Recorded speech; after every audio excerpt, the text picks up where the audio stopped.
The Growing the Future podcast is brought to you by Aberhart Ag Solutions. Join us as we talk to top entrepreneurs about their methods of obtaining success in their endeavors. And now, your host, Dan Aberhart. The ladies of Foam Lake, Saskatchewan will at least your residing. Well, at least your mom and your aunts and your cousins. Is this better? Yeah, it looks good. Maybe if we could center you a little bit more. We'll just. Well, I'm worried about this kind of light. I can move around. What do you think, Alyssa? It doesn't. I don't know if the light's a bad thing. I kind of have a glare, to be honest. Yeah. You could just maybe close that curtain in the back a little, like the white thing. Yeah, these curtains are terrible. It just takes a bit of the edge off. They're about as useful as about 24-foot flexi coil. Hey, man, shouldn't be knocking small width producers here. We gotta. Are we recording right now? Yeah, but we'll be editing a good deal of it out. But okay, actually, we won't be editing like that. That's actually perfect. We probably won't have to edit anything out unless there's for some reason there's something that we're not crazy about. But yeah, what are the ground rules here? So I'm aware. Well, we're sort of making them up as we go, and I think it's going to be really easy. I was trying to figure out how to prepare for this podcast, and typically I call it creative procrastination because I was really struggling with what I mean. I was thinking, here's a guy who knows so much about so many things. I could pick your brains on so many topics. I mean, the list of this guy's going to blow your mind. Your head will be hurting for the rest of the day. But as far as notes and stuff go, the only thing I could really come up with, and I see this is inverted, but it says China. And me and Alyssa were saying, okay, we're going to ask him about China. Great. That's all I got. But as far as ground rules go, I think it's a pretty open-ended conversation.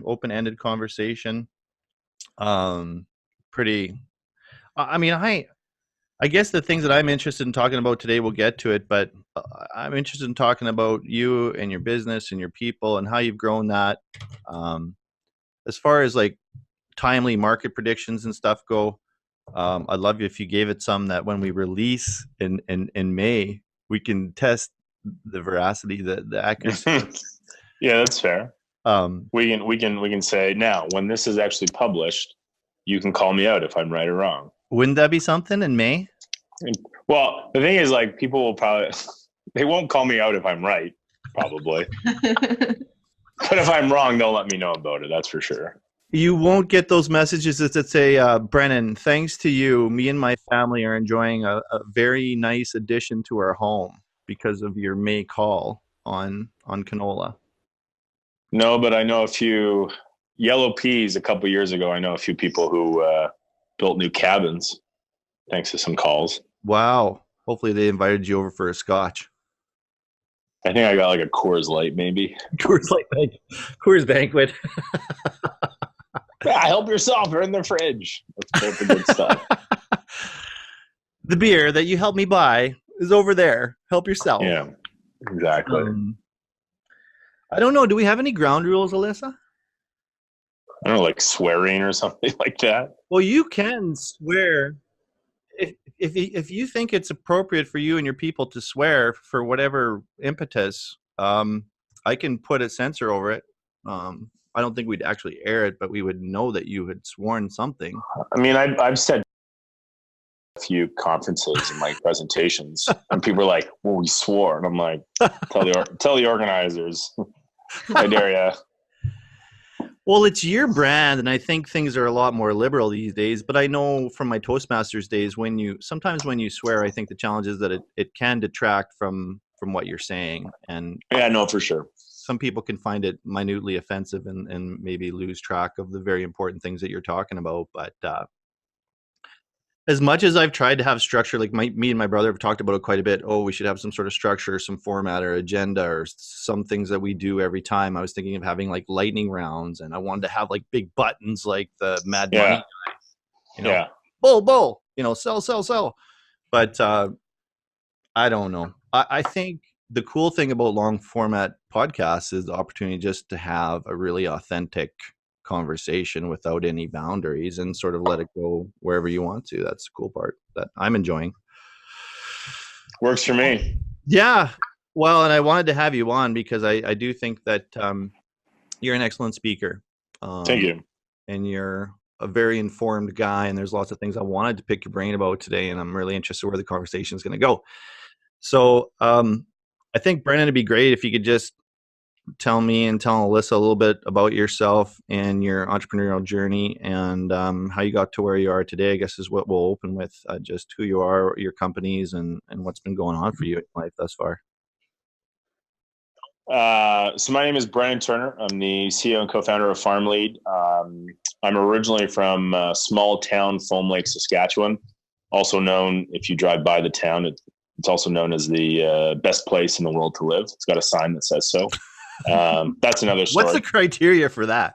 Well, I mean, okay, here we go. We're into the weeds now, but basically in 1999, the OECD did a study on where was the best place in the world to live, and Canada won, or got the, whatever, got the best criteria. So they were number one. And then therein, CBC did a poll of what's the best place in Canada to live, and Saskatchewan got the most votes. So then CBC Saskatchewan did a poll of what's the best place in Saskatchewan to live, and Foam Lake got the most votes. So in so facto, Foam Lake would be the best place in the world to live. I feel validated with all those taxpayers' dollars going to CBC. Finally, some good in the world. I'm glad. I mean, 20 years ago. So maybe some requirements or how they've measured best place in the world to live has changed. But is there an award for the best person from Foam Lake? Like, is there another layer to this? There should be. I know some people who are pretty highly qualified to maybe earn that title. We'll get them a sash or like a crown or something. I think it would be pretty. The best person in the world. And the best, literally the best person in the world. That would be living in the best place in the world. Well, I just got back from Jamaica, and the resort was amazing, but I'm telling you, in terms of the country, I flew back up the eastern seaboard, and I was so happy to see all those little twinkling lights of civilization, my friend. Oh, man. Foam Lake, climate-wise, is not exactly paradise. But in terms of the metrics of living, we should all be so thankful to be here, brother. And even better if we can, become part of the United States here shortly, which I see is sort of a movement. I don't know. I think we'll probably have some maybe different politicians help running Canada soon, but let's not get into the politics. Teflon Trudeau. Yeah, we got so many rabbit trails here. Okay, you're from Foam Lake. We got that far. I'm from Foam Lake, and family has been farming between there and where my dad's hometown is, Kyle, Saskatchewan, for basically 100 years. Depending on which side of the family you go down.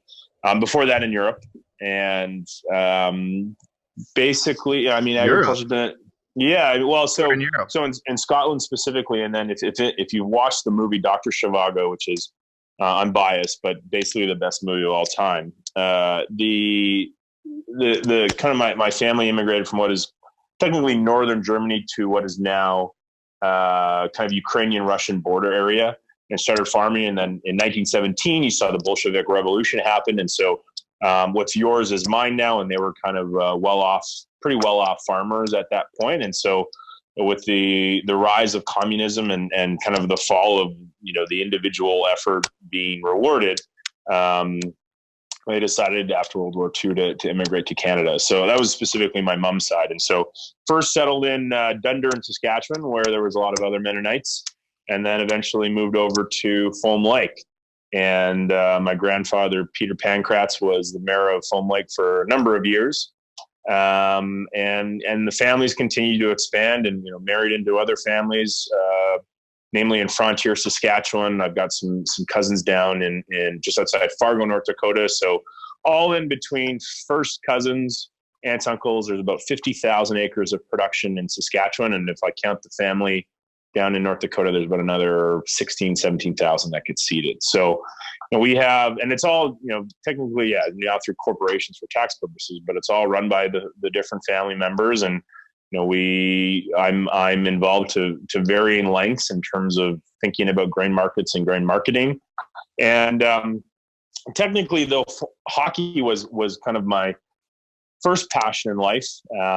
Was able to play for the Notre Dame Hounds in Wilcox, Saskatchewan, of Athelmurray College of Notre Dame, and some other famous Saskatchewanians have come out of there, like Pat Ellenuk and wait, I actually don't know if Pat Ellenuk went there. He's from Foam Lake, though. That's why I said that. But Wendell Clark, you've got Braden Coburn, Jordan Eberle, a bunch of not only Saskatchewan hockey players, but over I think there are 325 NHLers that have come out of Notre Dame. And I was fortunate enough to get drafted by the Chicago Blackhawks. It was a lot slimmer then, but you're still looking really good, man. You still look really good. You know what? Look, it's my attitude is look good, feel good, play great, and you gotta keep rolling with that. So played hockey at Notre Dame, and then was fortunate enough to go down to Yale University on a scholarship. And I'm a big nerd, so went there, but ended up dropping out after my third year, like an idiot. No, I'm kidding. I promised my mom I'd get my degree, and I signed with the Chicago Blackhawks, and it took me a couple summers to get my degree in economics, but it happened, and worked on Wall Street and commodity trade, kind of in that time frame. But played 4 years of professional hockey, and within Chicago and then Ottawa Senator systems, and was fortunate enough to be on the team that won the Calder Cup, the AHL championship in 2011. So that was pretty cool. And then played 1 year overseas in Europe, finishing my career technically in 2012. And that's when the conversation about the wheat board going away and whatnot happened. And given my experience on Wall Street and just continued passion about being around the farm, decided that I was going to come home and kind of kick the can down the road on the Wall Street opportunity, and maybe look to do something around grain marketing, grain markets, and try to bring cash grain trade a little bit more digital. And so, I mean, you think about it, 2012 is like 7 years ago now, basically. 8 years, I guess, if you kind of do the math properly, if you count 2012 and through to 2019 today. But long story short, started out in some of the grain marketing and helping a little bit of the family, and then started building some software. I taught myself how to write HTML5 code, and built up kind of the web version and the app version through, I guess would have been like late 2013, and we officially launched in late 2014. So been fully operational for about 4.5 years now, and using the FarmLead marketplace. That's our product today. We have it is North America's grain marketplace, just on the basis that we are the largest. We have now over 13% of all the farmers behind 13% of all North American grain, oilseed, and pulse crop production. And on the flip side, we have about 9% of total demand. So the buyers across various companies, various regions who are looking for grain to buy. Because really, I mean, cash grain trade, it's a linear text message or phone call relationship, and there's really 3 stages of grain trade. The first is prospecting: who's got grain for sale, who's willing to buy it, what price. Then you have the negotiation; you have to go back and forth a little bit, and then the actual execution piece in terms of contracts and delivering the grain and getting paid for it. So what we do at FarmLead is our mission is to make cash grain trade easier, and expand or if you will, democratize the selling and buying opportunities in that ecosystem. So by bringing all the buyers and sellers to one convenient location, we've been able to help farmers find a little bit more money than maybe what the local option is sometimes. And on the flip side, we've helped buyers kind of meet or fill the gaps that they don't have. So, knowing that what we've done for the last 4.5 years, we've made a lot of mistakes along the way. We've had some success.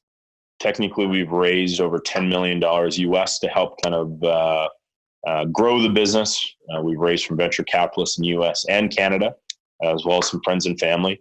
And we're now going down the road of launching a new product.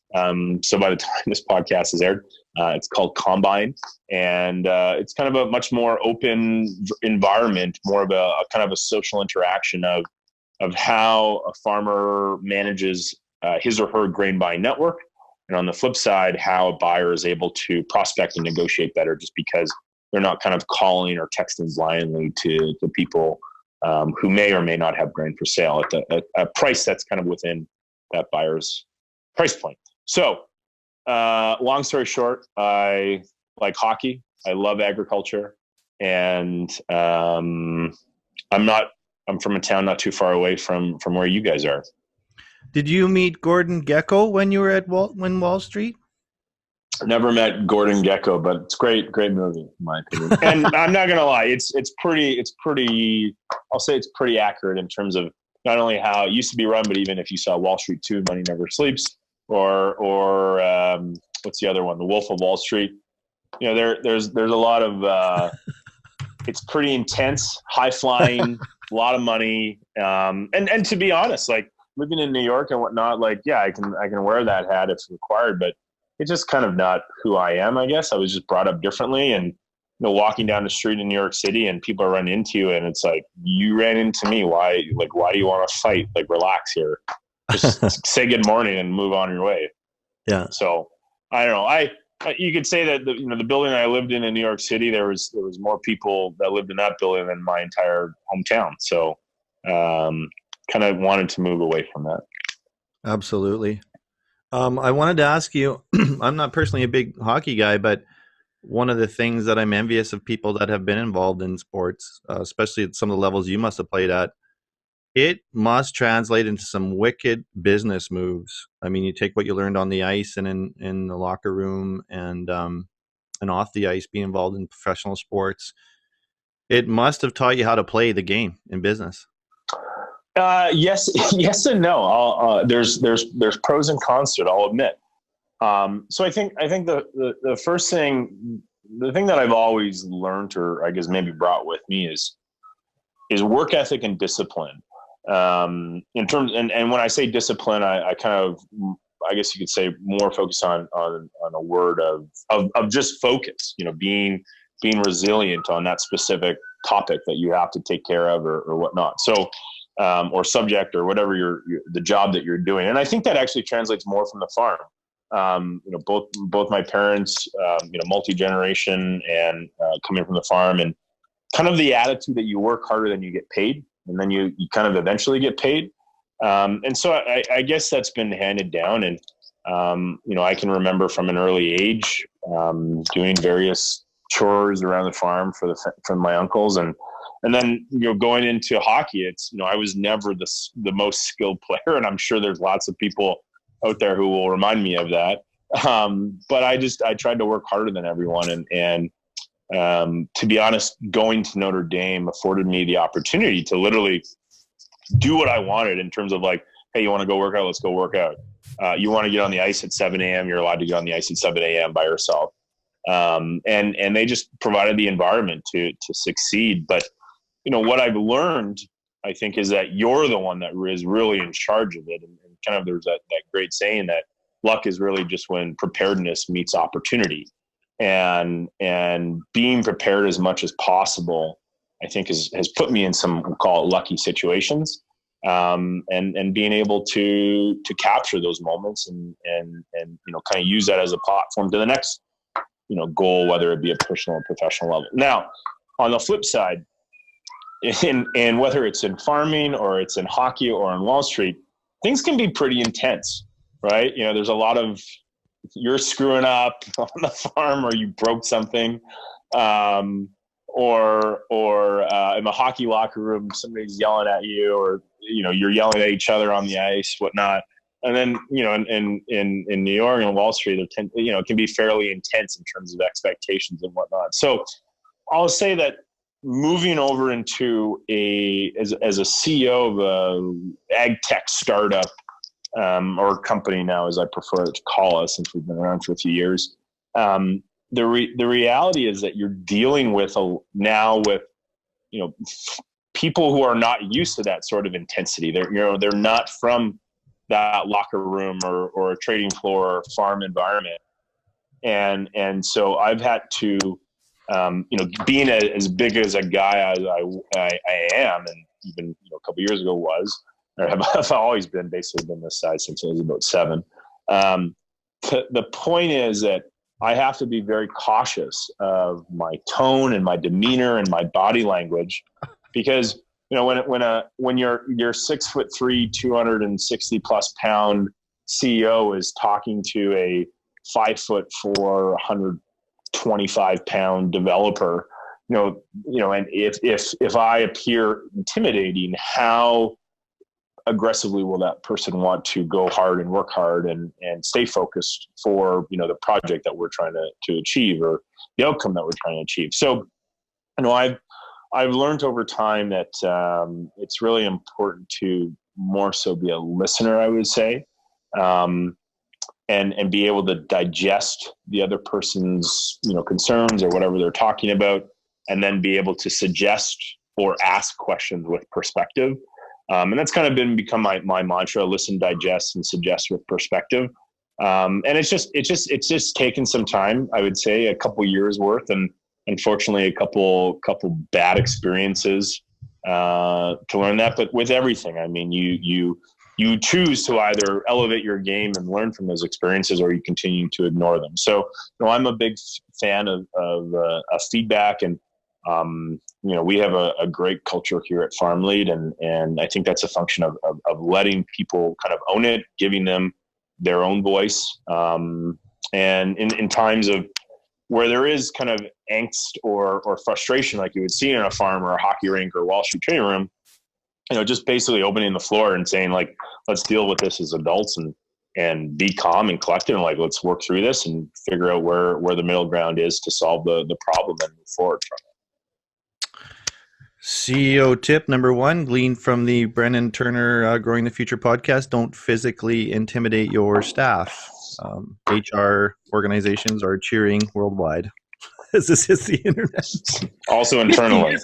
50 years ago, you could maybe physically intimidate your staff, but no longer. But that's one of the things I was always, like, whenever I think of you, the association that I make is, my understanding is you get up super early every day and write a newsletter, and you're talking about discipline and consistency. Tell us about that. Yeah, well, I mean, I think, one, starting out, we call it the FarmLead Breakfast Brief. It's free. Right now, I'm only writing it about 3 to 4 times a week. Just as the company's evolved, time has become a little bit more, I would say, short, it seems. I get it. Yeah. But also trying to find a happy blend of kind of personal time and family time and work time, right? But I'm super productive in the morning. I've always been a morning kid. My mom will tell you that, age of 4 or 5, getting up, and she taught me how to basically turn on the TV, but put the volume on low so I could watch the TSN highlights in the morning. And this is at 5 o'clock, and she's just like painful. She'll tell the story of how painful it was to literally teach me over time how to turn the TV on and pour myself my own cereal and put some milk in it. So I don't know. I've always been a morning person, I guess. The purpose of writing the FarmLead Breakfast Brief was to try to bring some credibility to what we were trying to do. You don't see too many grain market analysts that have their hair and or not white hair, it seems. You have great hair. You have great. It's great hair. Look good, feel good. Look good, feel good, play great. Like, even relative to everybody we've had on the podcast, so like 3 other guys, you think of Corey Milnes, Terry Aberhart, and Jeff Bennett. I mean, this guy is right up there with. We got lots of guys with great hair on this podcast so far. It must. What is this, sponsored by Vidal Sassoon, or what do you guys got? Herbal Essences. Pert Plus. We're monetizing Plus. Isn't Head and Shoulders like the big hockey one? I think. I can't remember. Anyways, yeah. Start the FarmLead Breakfast Brief because we needed some credibility, I felt, and ultimately, wanted, that was kind of my expertise in understanding what was happening in grain markets. And again, it culminated or combined with what I had a passion for in terms of the family's farm, and everything that I was doing had a direct impact on how, or what I was reading and what was going on in the markets had a direct impact to my extended family's bottom line, right? And so I felt that the way that I wanted to talk about grain markets was so that it was very simple to understand, and a lot of what I was reading at the time, and still today, there's a lot, these technical factors and this factor and whatnot. And I just said, if I literally asked my family members, young or old, can you explain this to me in kind of common language or vernacular that you would understand? They can't do it. And so I've really tried to pride myself on getting behind just what the headlines are and what does this really mean? What is the implication of we'll use present day conversations or topics, the U.S. trade war with China. Again, we're talking here in middle of March, but if you see a trade war compromise found before seeding starts in April, May, the point is that there's going to be probably a lot more soybeans planted than once thought, which means that there's going to be less wheat acres planted in the likes of Minnesota, North Dakota, and some of those other fringe states. So that basically means that it would be bullish for wheat if a U.S.-China trade war compromise or deal is found, and probably bearish if it's not found before planting. And these are the things that I think for the most part people don't, they see the headline and they don't really think of the ramifications. They might think about it in the immediate, like what happens in the next month or two, but what happens 6 months from now? What happens 12 months from now? What happens 18 months from now, 24 months from now, right? And it's those kind of being cautious or conscious of the short-term implications, but also the long-term effects of different changes within the market structure that I really try to educate. And the other thing is, people are like, oh, you don't talk about the canola market today, or you didn't talk about the corn market. One, it's free. If you don't like it, don't read it. I really don't care. We've got like 50,000 subscribers to it at this point, all around the world. 50,000? Yeah, 50. So and it's completely organic. I mean, yeah, we've shared on social media and stuff, but we don't like promote it. Like, we don't do Facebook ads or anything like that. It's people find it on their own. And again, I've been writing it basically since 2012, 13, I guess it would be. So, I think that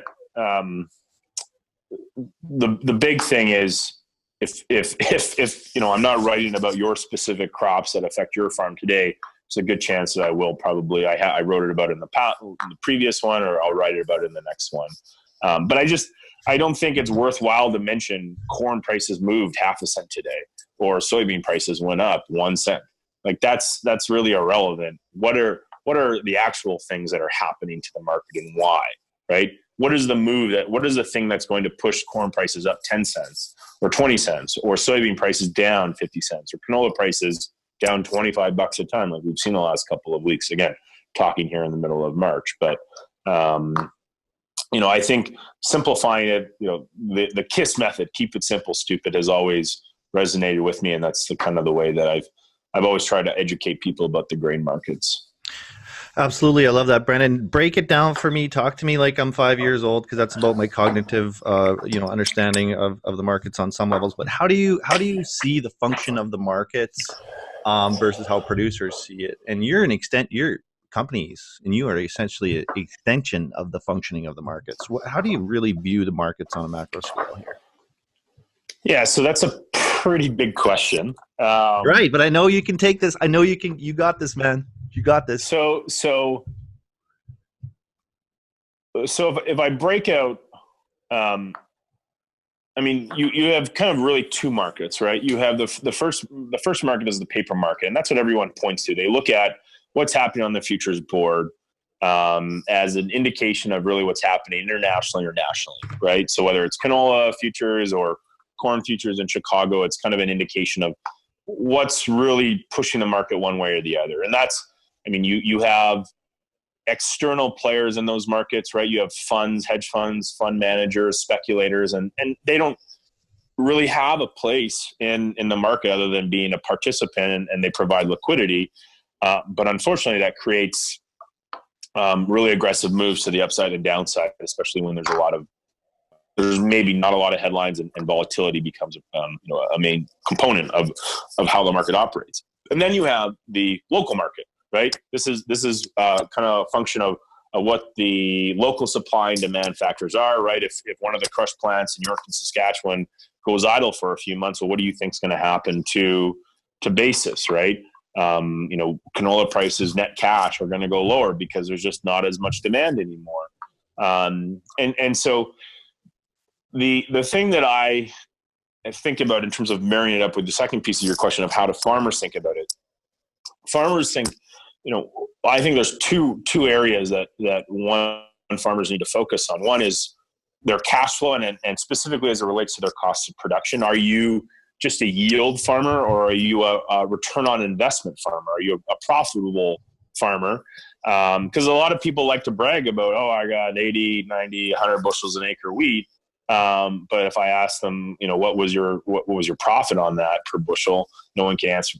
Very, very few people that I talk to can answer me that question very succinctly and definitively. I made 22% profit on that bushel or not, right? And so you have that component, but then the cash flow, cost of production component, but then you also have the seasonality, and thinking. I don't think that, for the most part, and I'm getting a shot here for this, but we love controversy here at Growing the Future podcast. We love controversy. Well, to be honest, I'm not afraid to call people out. Like, we in the agricultural industry tend to be very short-term thinkers, or we have very short-term memories, and from a psychological component, we call this recency bias, right? Where what happened 3-4 months ago is really influencing how we're thinking about our sales or our grain marketing over the next 2 to 3 to 4 months, and that doesn't make a lot of sense. And it kind of brings me to the third point, which is for specifically on the farmer side, marrying up how the markets work versus how a farmer thinks about it, is thinking about loss aversion. And so this is the feeling of basically, if the market's at one price, right? Let's say wheat's at $7 a bushel, right? And I don't sell anything at that price, but the market goes down.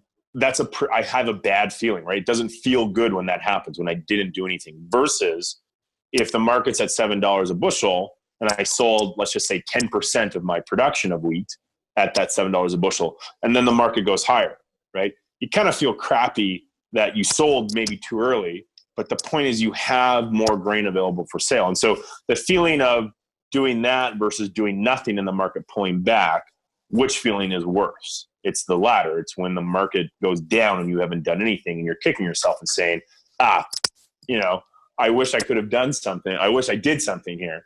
And so between recency bias and the kind of the minimal thinking associated with loss aversion, farmers, I say for the most part, generally speaking, there's a lot of very, very good grain marketers that I know personally, but also across North America, and I mean more generally the world.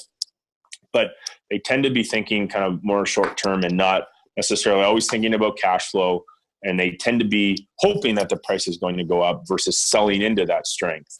And not necessarily saying I know exactly when the high is going to come, but I have a good idea that we're getting close to it, and maybe I should start selling a little bit more so that I don't have the loss aversion of, shoot, I should have done something and I didn't, and now I'm selling in a panic essentially. Isn't that the impetus for having a coach? I think so, and I'm a big advocate of having outsiders, again, that open feedback culture sort of thing, right? Just admitting you don't know everything. If I'm not the expert in something, I try to go find that expert and learn from them as much as possible. And while I may never become an expert, I can certainly be better at that specific function, whether it's, again, coding or grain marketing or podcasts or whoever it might be, being a CEO, being a leader, not just for a company, but, society in general.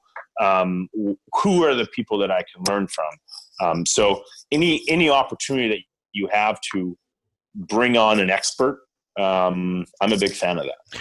Talk to me then, let's build this out a little bit from the functioning of the markets to where is Canada in reality in the global market with grain? And I'm sure there's lots of little, rabbit holes we could talk about. Where is Canada in the global marketplace versus our perception of where we are?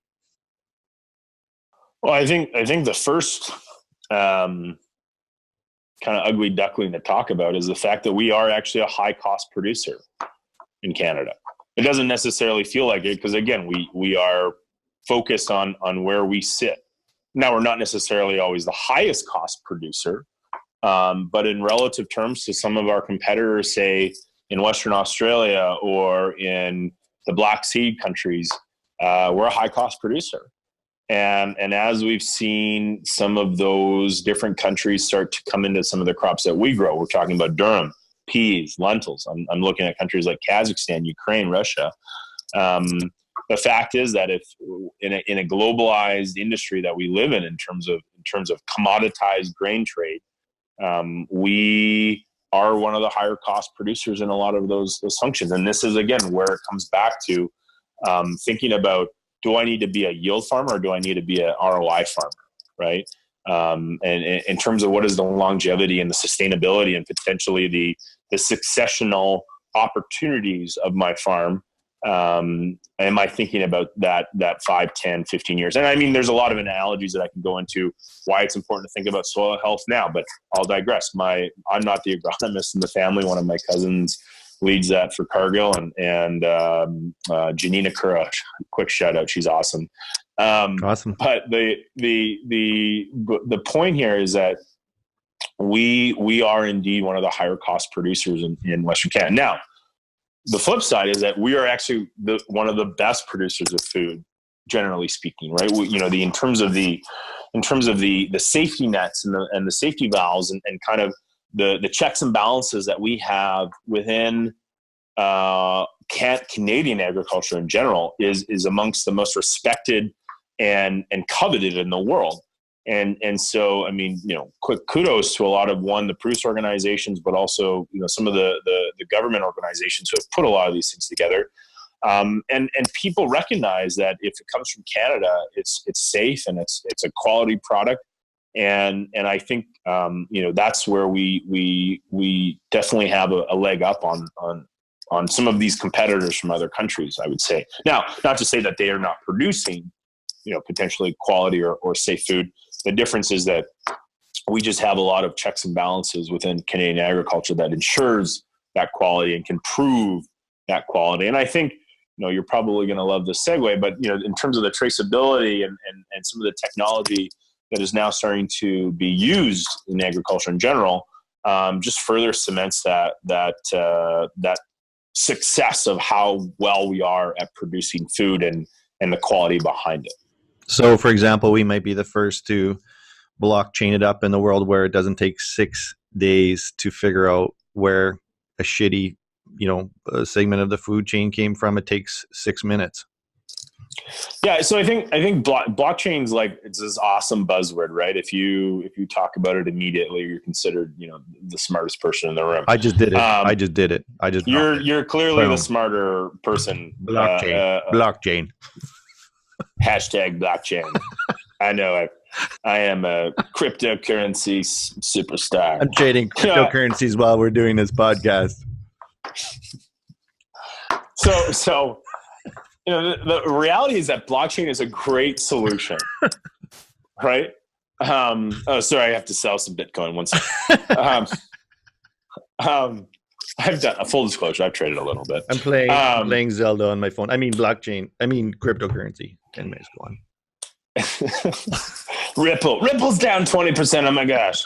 I mean, I go on this all day here. Come on now. No, but seriously, Bitcoin, in essence, it's a great solution for a lot of different things. And the one thing that I'm struggling with is where is the problem that is being solved? And I mean, for example, cash grain trade, right?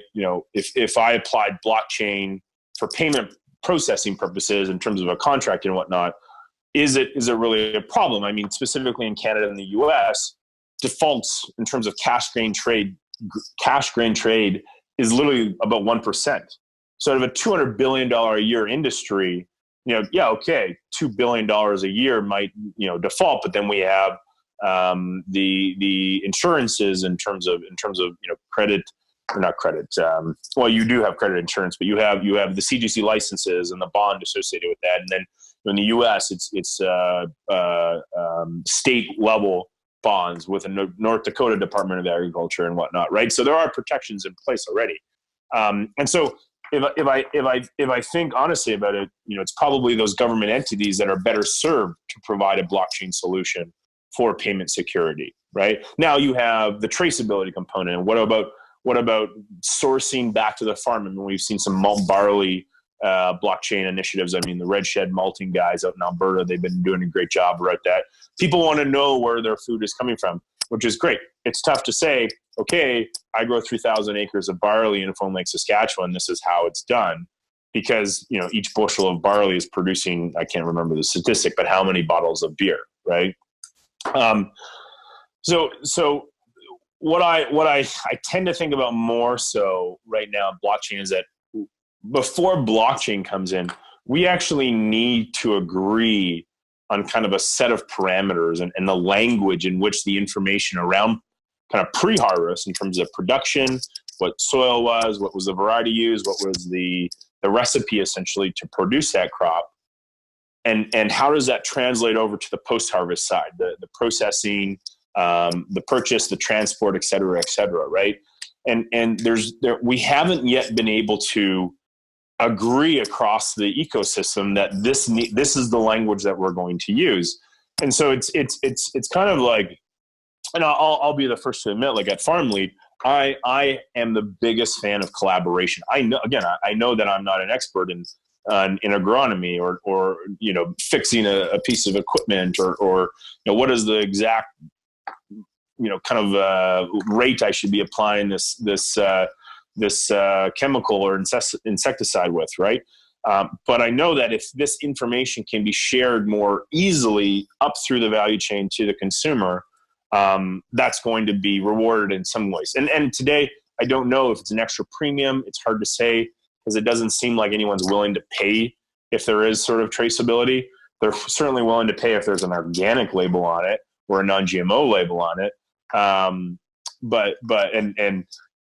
I ultimately, I think that without a consistent language that people are willing to say, this is what we all agree to, and whether you're using FarmLead or using another platform, or you're buying from Cargill or selling to Cargill or Richardson or P&H, the point is that it's one consistent language that the entire industry can operate around. And so we've been really trying hard to go and drive that together here at FarmLead.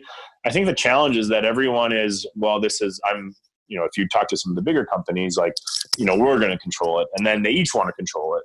And so it makes it extremely difficult. And so what I'm actually starting to see is that the so-called traceability or blockchain solutions are actually very siloed because nobody wants to adapt. And that's probably, or they don't want to collaborate at this point. So, we're going to continue to push on our side, that open API and information flow. And I can tell you, I mean, we have about 6 or 7 farm data management platforms that we're currently in the process of collaborating with to say, okay, here's the information of how this crop was produced. Let's push it up to the value chain. And, this buyer is looking for specific, fertilizer use scenarios. How much fertilizer was applied and when was it applied, or when was the chemical applied? That information can be flowed up through the value chain through a platform like FarmLead. And then they can in turn be able to process it or share it with their consumers or processors or who not. So I think blockchain will have a place, but I think it's the end solution of again, it's a great solution, but there has been not enough effort in terms of being able to align the value chain for that purpose yet. I totally agree. That's probably where the bottleneck is. I've been kind of fantasizing about building a brand. I think what you're talking about here is a brand. I'd love to have a brand that we could sell on the conventional farming side that was, hey, these 40 producers that went into bran flakes, they used fertilizer that was recycled from grocery waste or extracted from urban waterways to prevent pollution, and it makes soccer moms around the world feel great about buying it for their kids. No, and that's the thing. It's a story. We lost the battle on GMOs because we just figured people are going to turn a blind eye to it, and we know going forward that's not the case. So who in the hell is going to eat something called a genetically modified organism? Brad Wall made this point, and I totally agree. Like, who the hell was in charge of branding that? Like, you want to put something in your mouth that's been genetically modified organism? Like, ugh. I mean, I've been genetically modified, technically speaking. Tell me more. Tell me more. I mean, you have to ask my mom and dad about the specifics, but. Okay, is there some kind of like life extension technologies here that I'm not aware of that you could share? Because my my life goal is 189, my stretch goal is 240. So you better be sharing, brother. Well, I think you're better off probably talking to Mel Gibson. I don't know if you looked at him lately. What's he on? Apparently, it's stem cells in Mexico, Nice. Stem cell treatment. But I also just read an interesting article, and I think we might have shared it on one of the FarmLead social media channels. But the foods you need to eat to live to 100, and they have these what's called, I can't remember who did the study, but they have these blue zones around the world where people, like, the average life expectancy is way higher than average for that specific country. So, right. You know, places around the Mediterranean and in Sardinia and a couple places in Italy, and then areas of South America where there's not as well. You know, they're suggesting you can eat meat like 2 to 3 times a week, but they're also suggesting, hey, two to three glasses of wine a day is also okay. I'm like, all right, that's all right then. You're eating a lot more vegetables, and colorful vegetables is the big thing, right? You're not just eating potatoes, but maybe sweet potatoes, or you're eating red peppers and you're eating leafy greens. And, you know, it's, I think that indeed, if we think about where is, you know, the world of the consumer going, they're definitely being more conscious of the quality of the content that they're putting into their bodies. Now, I will say that this is a first world problem. Because in places like, you know, Zambia and Zimbabwe and Vietnam, you're taking any calories you can get, right? But as you move up into the higher thresholds of income and become maybe part of that middle class in that country, you're shifting away from just rice and vegetables to noodles and breads and pork and beef and you're actually starting to eat meat. And so that being said, I still think it's interesting how in a developed economy, we've almost started this shift, and I don't know if it'll continue over the next, you know, generation or so, but a shift of trying to eat almost less meat and more plant-based foods, right? And on the flip side, in the emerging markets, people are getting into the middle class. They're trying to eat less plant-based foods and more meat, right? So you have this like dynamic of almost a switcheroo that's happening. And which is, if I'm being honest, it's great for a Western Canadian producer because, yeah, in places like India and stuff, yeah, they're going to need pulses for forever. But now it's actually opening up the door for a domestic consumption factor within the market structure that, you know, excites me for my family that literally farms tens of thousands of acres of lentils and peas. I'm thinking about how this can be great. But on the flip side, I'm also growing these wheat varieties and these other barley varieties that potentially go into the feed market that is going to be exported into places like Asia and Africa because they have meat production that's starting to scale there to meet the domestic demands of those that emerging and growing middle class. So it's kind of an interesting dynamic that's happening, in my opinion. Yeah, a couple of things on that. I've read about these places in the world where people live exceptionally long, but I'm not sure if the article that you read mentioned it all. But the element that I find very interesting is largely their lifestyle, not necessarily just their diet. So yeah, they're having a couple glasses of wine a day and they're eating good, but they have more time for everything. They have larger family units. They're making love a couple times a day. I mean, this is a completely different paradigm than we're suffering out here. And they're walking 2 to 3 miles a day. It's true. Right? It's true. You know, they have we'll say it's not necessarily an active lifestyle. They're not cross-fitting, but you know, they are. Oh wait, am I allowed to talk about CrossFit? I'm not sure. Where's Jeff Bennett when you need him? Turn off the comments on this particular podcast. Hey, you know, going into that, I am the first person to be an advocate of interval training. Yeah. You know, going into, you know, the NHL, being drafted and whatnot, I started doing interval training. I was like 14 years old, probably. Jonathan Taves was like one of my first training partners, and he was probably, I mean, he still is one of the hardest workers I've ever met, but interval training is really good. And so anyone doing CrossFit, or generally speaking, doing something better to make their lifestyle a little bit more healthy and maybe justify that extra piece of bread or a couple extra glasses of wine, or beer or scotch or whatever you're drinking, Ryan Cokes. The point is, go for it. Try to improve yourself. I totally believe in interval training. I was just trying to look up this guy that I read his book on, but he was back in the day. He did some training of Olympic guys. He even trained Schwarzenegger at one point, but Schwarzenegger couldn't take the regime, and it was really fascinating stuff. So this was back in the, I think it was like 50s and 60s. I'll have to fact check later. But this guy went to Africa. He watched all these large mammals and how they stayed so fit and muscular. And he was watching lions that would spend 90% of their time lounging under a tree, but 5 or 10% of the time they were all out. When they went for their food, they were all out. And he saw like large cats could jump over a fence with a gazelle in their mouth, and looked at their exceptional fitness. So he would literally take bodybuilders that are typically working out 2-3 hours a day in the gym every day.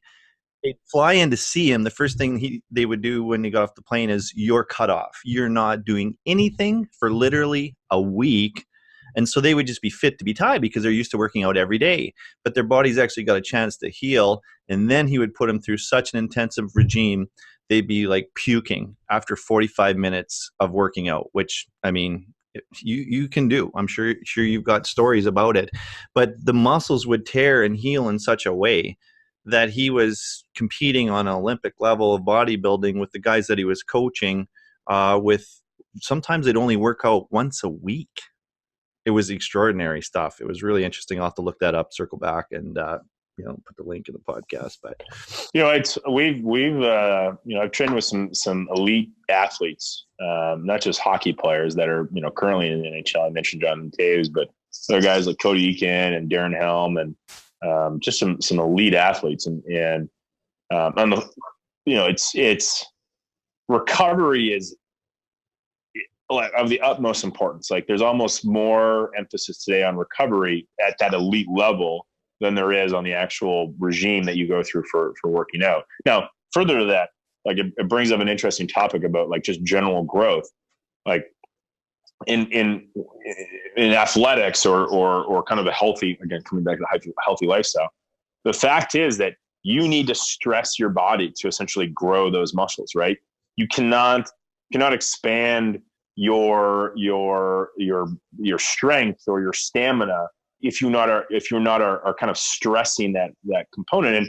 And I think that your mind and your brain is a muscle in itself, right? And if you're not kind of stressing your brain or challenging your brain, then it'll start to fade away, right? And so which is, it's interesting. There's been some studies done about like people who just like they retire and they don't do anything and end up basically dying or getting sick or unhealthy faster because they're just literally not challenging themselves in any way. And so I think that whether you're working out or you're challenging yourself to do more in terms of math problem or reading up on this new subject like blockchain, there I did it again. Thank you. The point is that you need to I think, again, this is a personal preference of mine. You need to be constantly stressing or constantly learning to continue to improve. And this is why, in the FarmLead breakfast brief, I sign it off to growth. Every day we should try to be growing. Every day is an opportunity to improve in some sort of way, learn something new.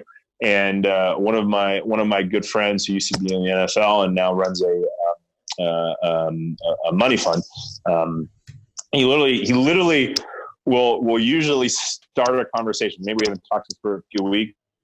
Shout out to Ryan Nietzsche. Fun fact: he's married to Willa Ford, who used to be married to Mike Modano. Her real name is Amanda, by the way. Unbelievably amazing couple and such a nice lady. But we haven't talked for a while, and he'll literally say, what have you learned today? And that's how we start the comment, right? What have you done to learn something new today?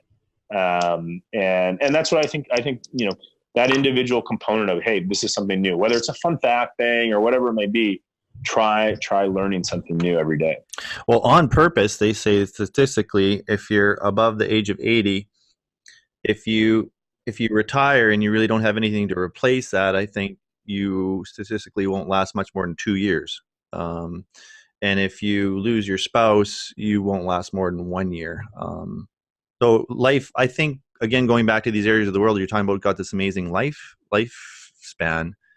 I think a lot of it has to do with the integration of the family unit. And if you're not dying alone with no purpose, you can go a hell of a long time, because, your purpose at 100 in some of those places in Italy might be to take care of the little ones and prepare the meals, that last 2 or 3 hours a day where everybody's sitting down and they're not Snapchatting. Just the thought. Yeah. I have, now on the iPhones, I don't know if they do it on Androids or not. I'm not an Android user, but they tell you like how much did you use your phone this week now, right? And so I've been like constantly trying to like pull back and pull back and pull back, like to the point where I literally don't even I don't get the buzz or the I just ruined your segment with the phone call. Never again am I doing this podcast. I'm out of here. Talk to my agent. I try to continuously pull it back to the point where like I don't have notifications on. My phone doesn't buzz unless it's a specific thing, right? If it's a productivity thing, like we use, it's a tool called Slack.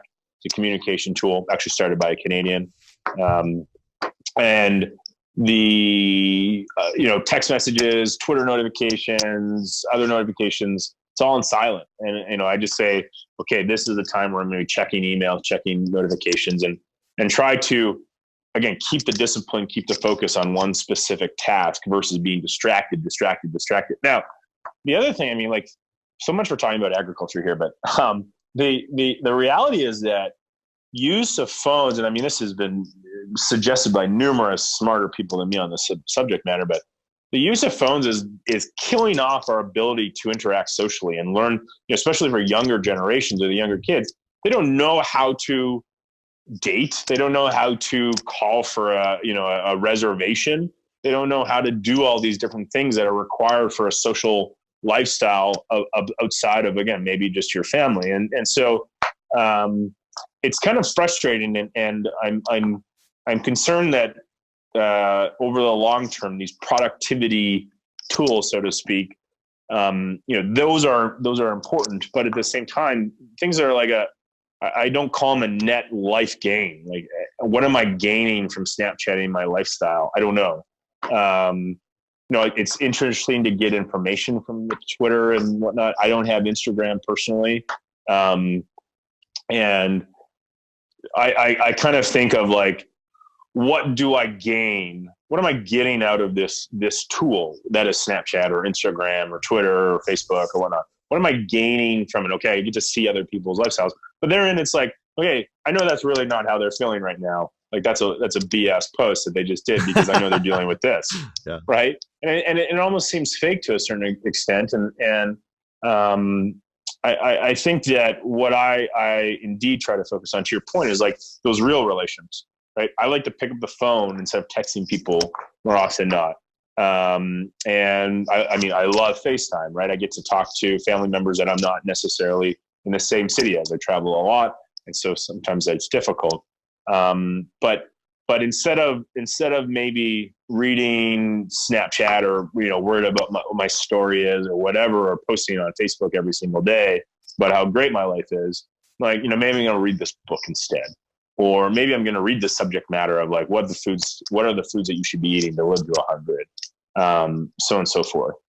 It's hard to read a book now, eh? Like it is hard to read a book after without reading 2 paragraphs and then going back to scrolling.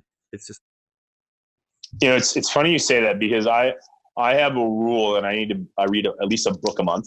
Nice. And then I have also the audio book. So I use Audible. Thanks. Are you Jeff syncing Bezos. it? Do you does it the thing sync? Because that you can do that, eh? I know I can do that, but I don't. So the Audible one is more so when I'm on a plane and I can't necessarily take a stack of books, or I don't have room for a book on my carry-on in my bag. And just public transportation, walking or whatever, going for a run, even again, getting back to the active lifestyle, jumping on the bike or doing something, I'll put on the podcast. And again, it's not like fictional stuff. It's real applicable business practices or leadership practices. And I've actually paid for some of my siblings who are now getting into leadership roles. I paid for their Audible accounts so that they can start reading or listening to, kind of being immersed in some of these, like, improve yourself, be better, get better, you can do this sort of thing.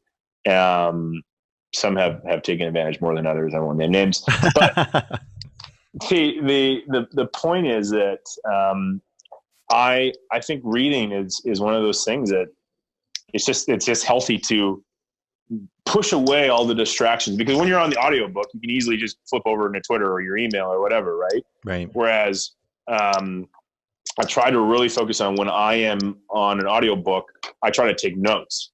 And so I will have my email or my computer open, because I'm taking notes on it usually. And like, these are the specific things that are resonating with me. And I go back and retype something.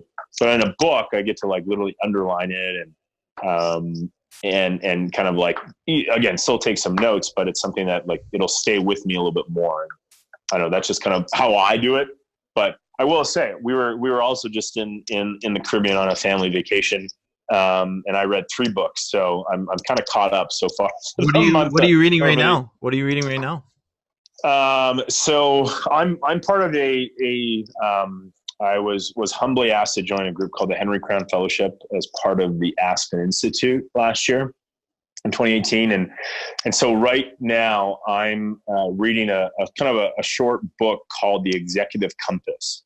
And Executives Compass, excuse me. It's part of our required reading as part of the Henry Crown Fellowship. And so it's a very short read. I think it's like 100 pages total, 110 or something. But the subject matter is just so intense and thought provoking that like I literally had to read chapter 1 3 times just to kind of really grasp some of the content and questions that are being asked in terms of leading your company versus leading society and so on and so forth. So that's my current book right now.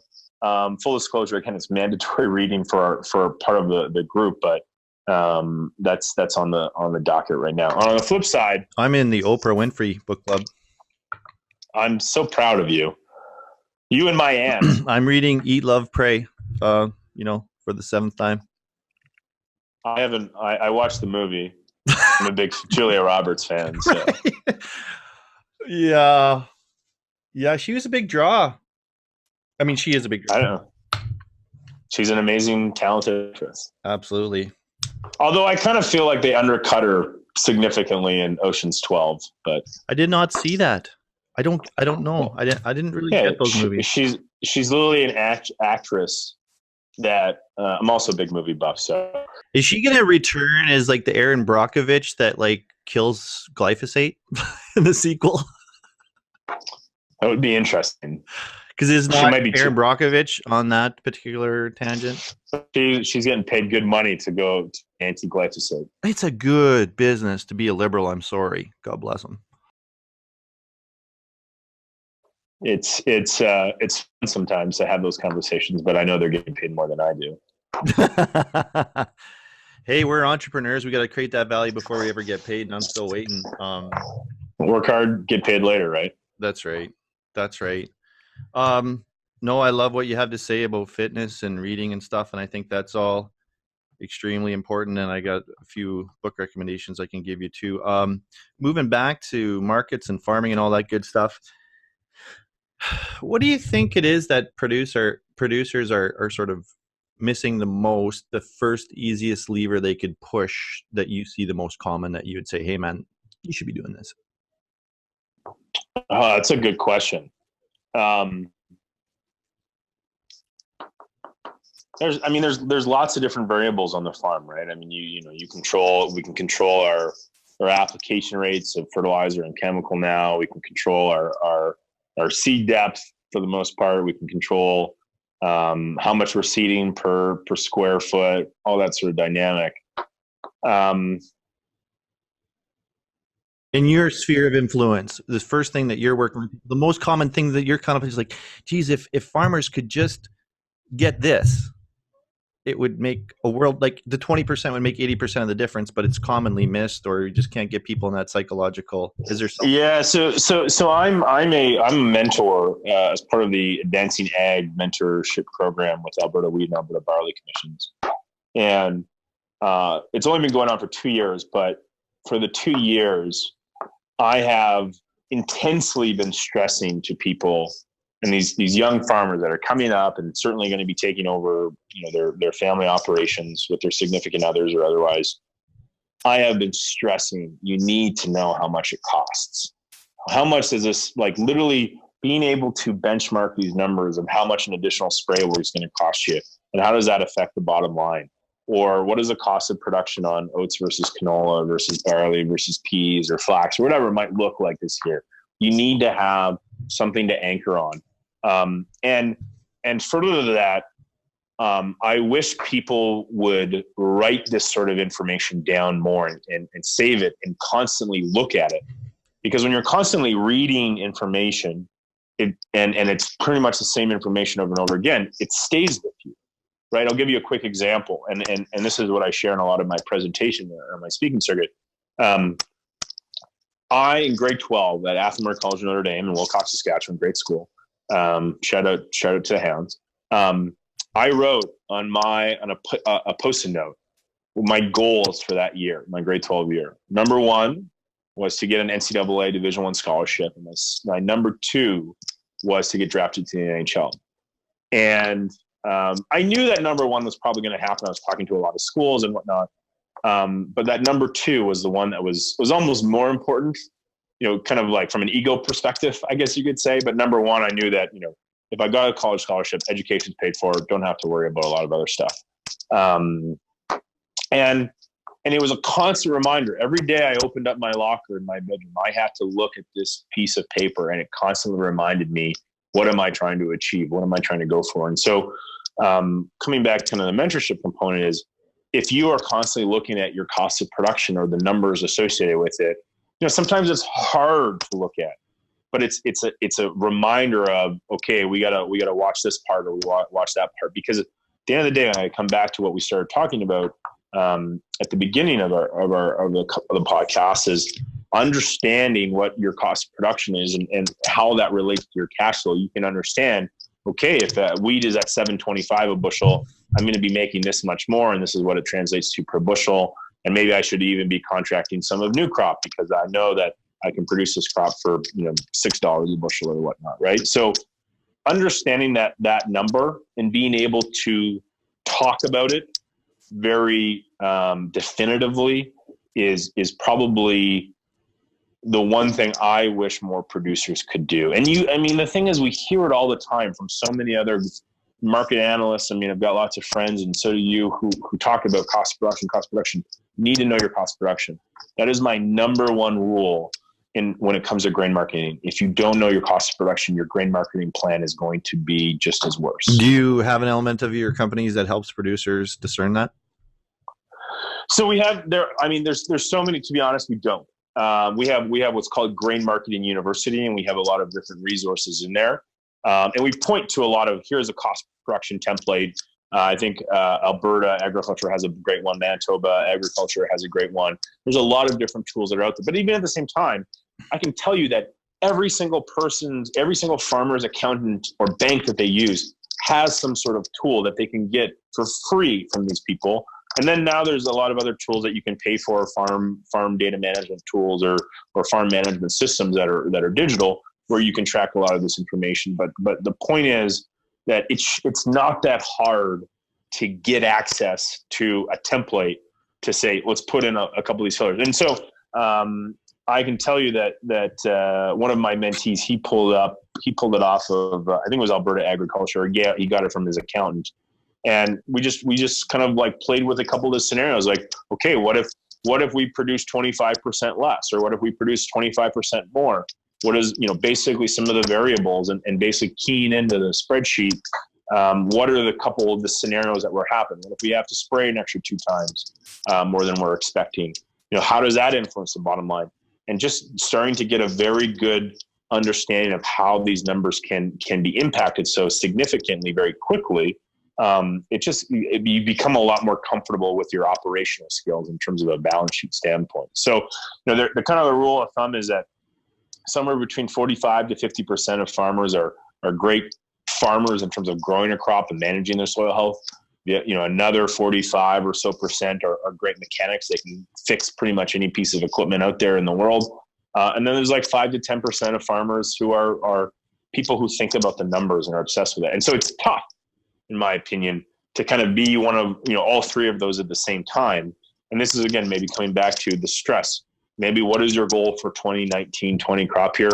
I want to be more in tune with my balance sheet, my numbers, and being able to have more honest conversations with not only myself, but also my family members and also my accountant or banker about really what's going on. These are the things that I'm trying to focus on right now. And it just requires you to constantly live in it, right? We love to go crop check and scout the fields and at night, and maybe you're having a safety meeting while you're doing it. But yeah, why not have a safety meeting while we're talking about some of the numbers? Actually, I take that back. It's probably not great to sometimes involve alcohol when you're talking about some hard subject matter, like if the numbers aren't looking necessarily positive. But long story short, why shouldn't we be having these conversations more? And that's what I really try. I would hope that that people try to do a little bit more going forward. Say that I'm a producer and I know those numbers. How am I feeling about this year? Yeah, so I think that there's going to be a lot more wheat. I've said it for the last couple of months. I think the prices that you see today aren't going to be necessarily available this time of year from now. Canola is just kind of one of those ugly birds right now that you still want to hunt but don't necessarily want to eat. And I think it's there's a lot of political influences that are happening right now. And again, we're not going to go down that rabbit hole, but I think I should mention that specifically on the wheat side, I think our producer organizations have done a very good job of continuing to promote, the quality and the safety of what we're producing, specifically in Western Canada. And I think that's why you've seen wheat exports continue to climb, despite there being a record amount of wheat available in the world. Canada has continued to increase its market share, specifically the last couple of years, and it's great to see. I think it's our producer even without the checkoff fees. Ironically, yeah, if you can believe it. I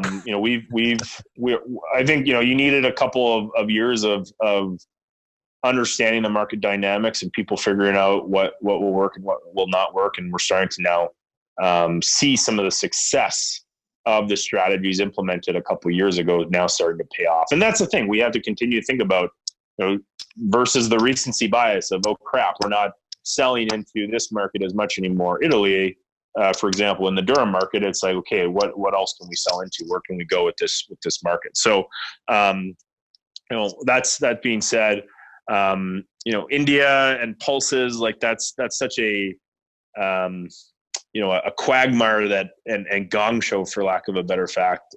I've written about it many times about how the trade policies of the Indian government has been so inconsistent, and as a result, it's actually their producers and their people who are the ones who lose out the most because of very volatile food prices and especially in a market like India where you have hundreds of millions of people in an impoverished state of affair. I mean, it's very tough.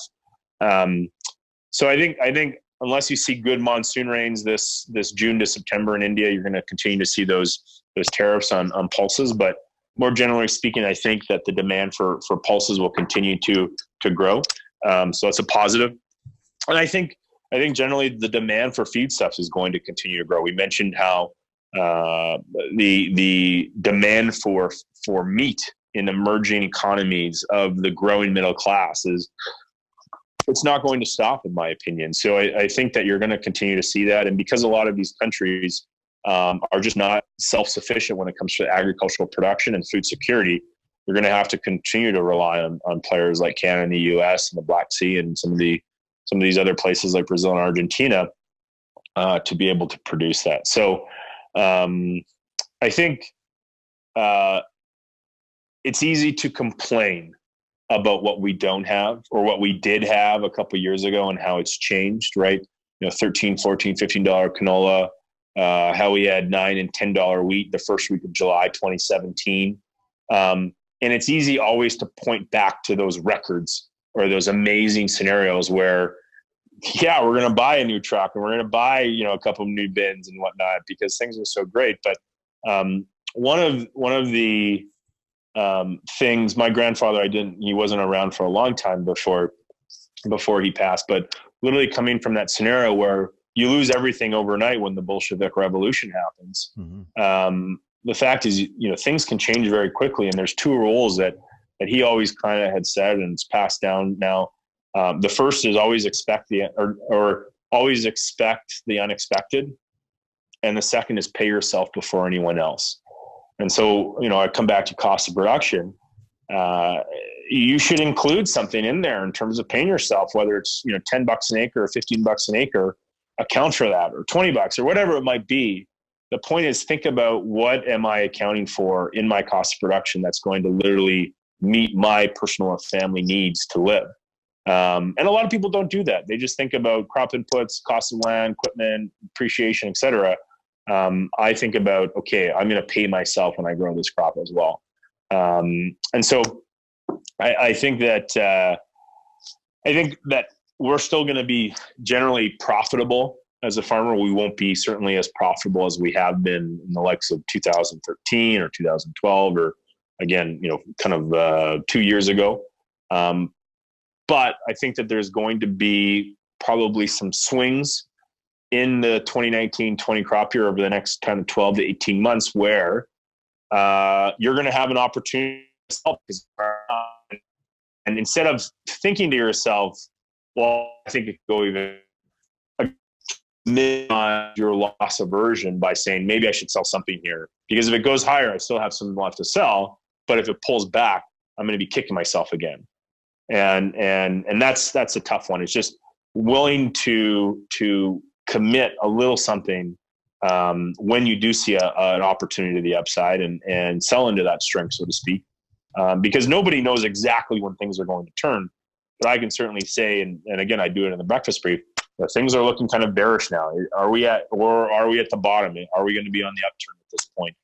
Cognizant of some of the seasonality and what's going on in the rest of the world markets, these are the things to think about. So I think all things considered, we're going to be able to succeed again in 2019, 2020 crop year. I think a lot of farmers recognize that, if they're asked, but yeah, sure, things could be better.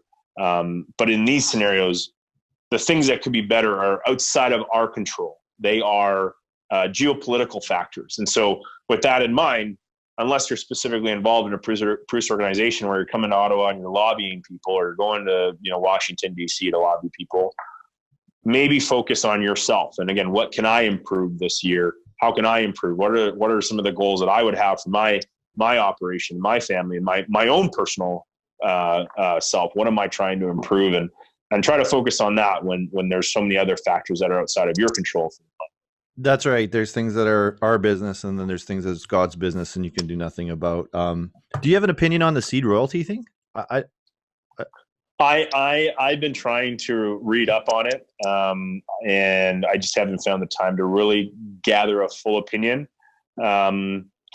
It's a very divisive issue. Yes. I think that it's healthy that the government is trying to collect information. They've gone about it, I think, completely the wrong way in terms of telling people when these events are happening, and I think they need to do a better job around that transparency of the collection of information. But that's always the case in government, right? Like they have a specific agenda. They want to do something, and if it's not, if people want to weigh in on it, they try to avoid that as much as possible. So I think transparency is always a good thing in the long run, and people respect you a hell of a lot more for it when you do provide it. So I don't have a perspective right now. Thanks for reminding me to brush up on my subject matter. We will circle back in season 2, folks. Don't you worry. Brennan, is China spying on us?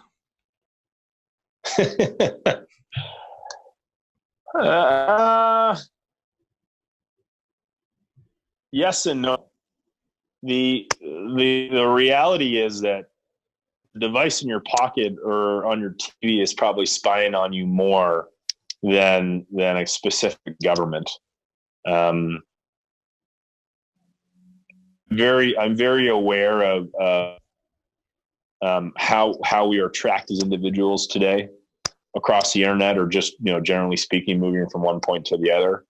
I mean, you scan your passport or whatever it might be, your barcode associated with your airline pass or your via train. I mean, you're tracked everywhere you go. The question really comes down to, I think, is do you want anyone tracking you? And that's a very libertarian question, by the way. And another question I guess I'm asking is, do we feel safe allowing somebody who has maybe a track record of doing something that's, we'll say, malicious in nature? Do we want to be working with them? And I think this is really what the agenda of kind of U.S.-Chinese trade talks are about, is around this IP. I mean, specifically, Robert Lighthizer, the U.S. lead negotiator for these talks, especially said, we're not signing any deal unless China removes its requirement for you to do business in China. You have to give us your kind of your technology secrets and the IP, and be willing to share that with us. And they're very cognizant of the size of their market, and at the same time, the result is you see a lot of copycats and whatnot. And I am not a fan of giving away your expertise necessarily for free, although I've given it to you today for free. Is it really free, or is this going to cost me in terms of karma? Yeah, I hope not. I think you're a great guy, and I love what you're doing, and I love everything that you guys have done on your guys' farm in terms of advancing different techniques and testing things and trying things and growing, again, stressing what works and what doesn't work to figure it out for the long term. Thank you. So I think that if you're going to be a cheater, I don't want to work with you, right? And I think at the crux of the issue, that's how China is viewed by some of these different, well, specifically on the U.S. side, but I think even to a certain extent here in Canada, some people are thinking of that. And let's just play fairly. You're going to be able to do business in our country, and you're going to be compensated accordingly. And we want to do business in your country, and we want to be compensated accordingly. But if you start going behind my back and kind of we'll say kind of skimming off the top or whatnot, then I really don't want to work with you, and you're not somebody that I want to be able to shake hands with, and I can't look in the eye necessarily. And so, you could kind of make an analogy that China hasn't necessarily done a good job of being in front of that conversation, just like the agricultural industry hasn't done a good job of being in front of the GMO conversation. And so, there are always bad actors, a lot less bad actors than there are good actors. And I think China's intentions are in the right, going towards the right way. But I think in indeed a democratic yet capitalistic society that we live in, within a first world environment, they certainly have to be able to compromise a little bit more than they have in the past. China might not share some of our core values. I mean, again, political reasons aside, and the fact that at the time of this podcast, my business partner is in China, I'm not going to go into that. That's good. That's good. No, it's they're a big customer and a big deal, and we'll continue to. I mean, like the canola situation specifically, right? I mean, you're talking literally about somewhere between 20 to 25% of all Canadian canola production going to one country, right? And if you lose that market, look what happened to the U.S. soybean market, right? So I think right now, again, we're in the middle of March here. We're talking about what's going on, political wise. Is canola being used as that change agent? I'm not sure, but the point is that it potentially gives us the opportunity to kind of reset some of the strategy of like, maybe we need to diversify a little bit here, right? Maybe we need to go look for some other opportunities, kind of like we've been able to do with wheat. What are some of the markets that might be looking for this? And that's a combination of both public and private effort. It can't just be one or the other. And even though, companies are competing with each other for that business, again, it's a collective industry as a whole that really needs to that will benefit if you are diversifying who those products are exported to and whatnot.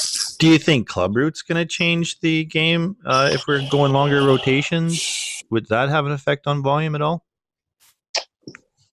Yeah, I think that's a great question. I mean, it's just a nasty little thing, right? And if you're not on top of it, like proactive and being pragmatic about it, you're going to shoot yourself in the foot if you're not, right? And so, I think there will be ramifications over the next 5 to 10 years if people do not watch that, and it's to their own fault. If they're not being in front of it, you can't blame anyone else other than yourself, because this is just the way that the nature of agriculture works. I can blame my neighbor for the one person doing it, I guess. But at the same time, if you have preventative measures in place, then you should be able to protect yourself. So that's a very controversial stance, Brennan. I got to warn you. I understand that, but at the same time, like I mean, okay, the flip side is, do we make it mandatory that you have to have a 4 or 5 crop rotation, right? Is that the rule? Or is it illegal to, do you have to start submitting what you're planting on each specific quarter or section of land that you own or renting? Like what, basically, and let me challenge you a little bit here in terms of what is the proper step to ensure that clubroot doesn't continue to expand as an issue? It's very simple as far as I understand. It's a volume issue with the spores, so you have to make sure that you're not transporting spores by volume in the soil from field to field. You need to extend your rotations. You need to use clubroot resistant varieties, and you need to stay educated on new strains and stuff like that. But it's really interesting. We are actually going to do, by the time this podcast goes out, we'll have done it, but we're going to have done a webinar on clubroot with Dan Orchard, because I think it's a great opportunity for us. We're good at media. We can offer this opportunity for producers to learn from Dan.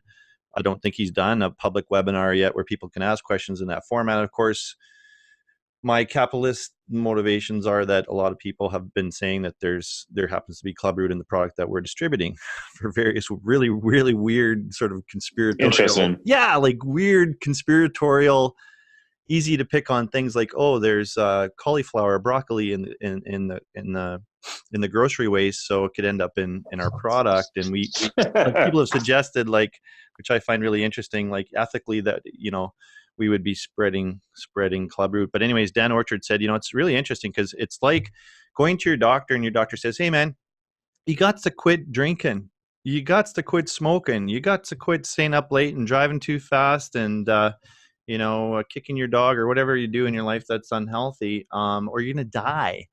And some people will do it. Some people will basically make that I mean, if you've ever been to a medical clinic, some people are making that choice by virtue of the things they're not doing or doing, exclusion or inclusion. They're going to die. And he says there's people who can't have done that. They have gone down that path. They can't grow canola anymore because they made those practical choices on rotation and not cleaning things and all that stuff. But that's the shocking part to me is that I get that maybe the banker wants you to grow canola back to back, but monocropping, especially one crop. I mean, we don't want to go too far on the other side of the scale and suggest that everybody should intercrop 3 different crops every year, because I think we get a little bit of a backlash in the farming community in terms of the pain suffered for the potential gain. But at the same time, are we really going to grow canola every single year and not expect intense disease and resistance from Mother Nature? And your area would be classic. There's guys up there I know that are growing like canola 8 times, and maybe and they're still getting away with it. But this is the thing. Like you've kind of helped my point. Is it comes down to the individual, right? The education around spores, equipment cleaning, resistant varieties. Those are individual pieces of the puzzle, and so the question is actually not. The question is actually not what should we do about it. It's, can we trust people to not do it? And if we can't trust people to not do it, what are the steps or tools or practices that we need to put in place to ensure that that monocropping is not happening every single year? The things that is going to come along and will be good is, people have to have the right infrastructure to come forward. And it's, I know another issue in your home area and my area too is drainage. And there has to be proper political community infrastructure at all levels so that people can come forward and say, this is what I want to do moving forward. Or if you do get club root, drainage, we should be getting the mail at 4 p.m. over a bottle of vodka in your hometown. But when it comes to club root, I think people should have the proper situation that, okay, they can come forward and acknowledge that they have it, and then they kind of maybe introduce different, you might escalate different steps. But if you're doing the things that more or less invite club root into your home in the first place, so to speak, if you put out the welcome mat for club root, what do you expect? Again, this it's like we can make it really simple here today. We can say, should you have that extra piece of pie after supper? Probably not, but man, it's so much easier if you just did, because then it satisfies all the dopamine needs and whatnot. Right. And you're just so much happier doing so. Oh, sometimes you regret it and you're like, oh, I feel this stuff. But it's what's the easy way out, right? It's just, whatever, I'm not going to be impacted by it. So I'm just going to keep doing what I'm doing. And then it's 3 or 4 or 5 years later, and you're kind of kicking yourself because you did do it. And now, you've lost probably one of the most profitable crops that you've been able to consistently grow on your farm. It's an interesting philosophical and financial debate, though, because I don't know if you've seen the studies or read the Western Producer article. They're talking about FCC and MNP, saying that the people growing wheat and canola, and doing it really, really well are actually the ones that are making money. And then I look at my brother's farm. I just put up a map for the Egg in the Classroom on Monday. He's growing wheat, barley, canola, oats, flax, faba beans, hemp, hybrid rye, a bunch of crazy shit, and it's extremely painfully logistically. But I think my brother always puts his agronomic foot forward, and it's always about having that rotation, because they don't use a lot of they variable rate their fungicides is another factor, but they don't use a lot of fungicide on the farm because the plants are healthy because of this whole thing. And it's like, well, but it's hard not to mainline that wheat and canola rotation and get really good at those two products logistically and agronomically. Well, but it's easy. Yeah. Right. Yeah. And people tend to defer what's easiest. Why do we have Skip the Dishes or Uber Eats or Uber for that matter? Right. It's easy to do. I think I think having a crop rotation, I mean, in southwestern Saskatchewan down Frontier, I think it's a 4 crop rotation at this point, and then in Foam Lake it's about a 5, and kind of depending on the field as well. And I mean,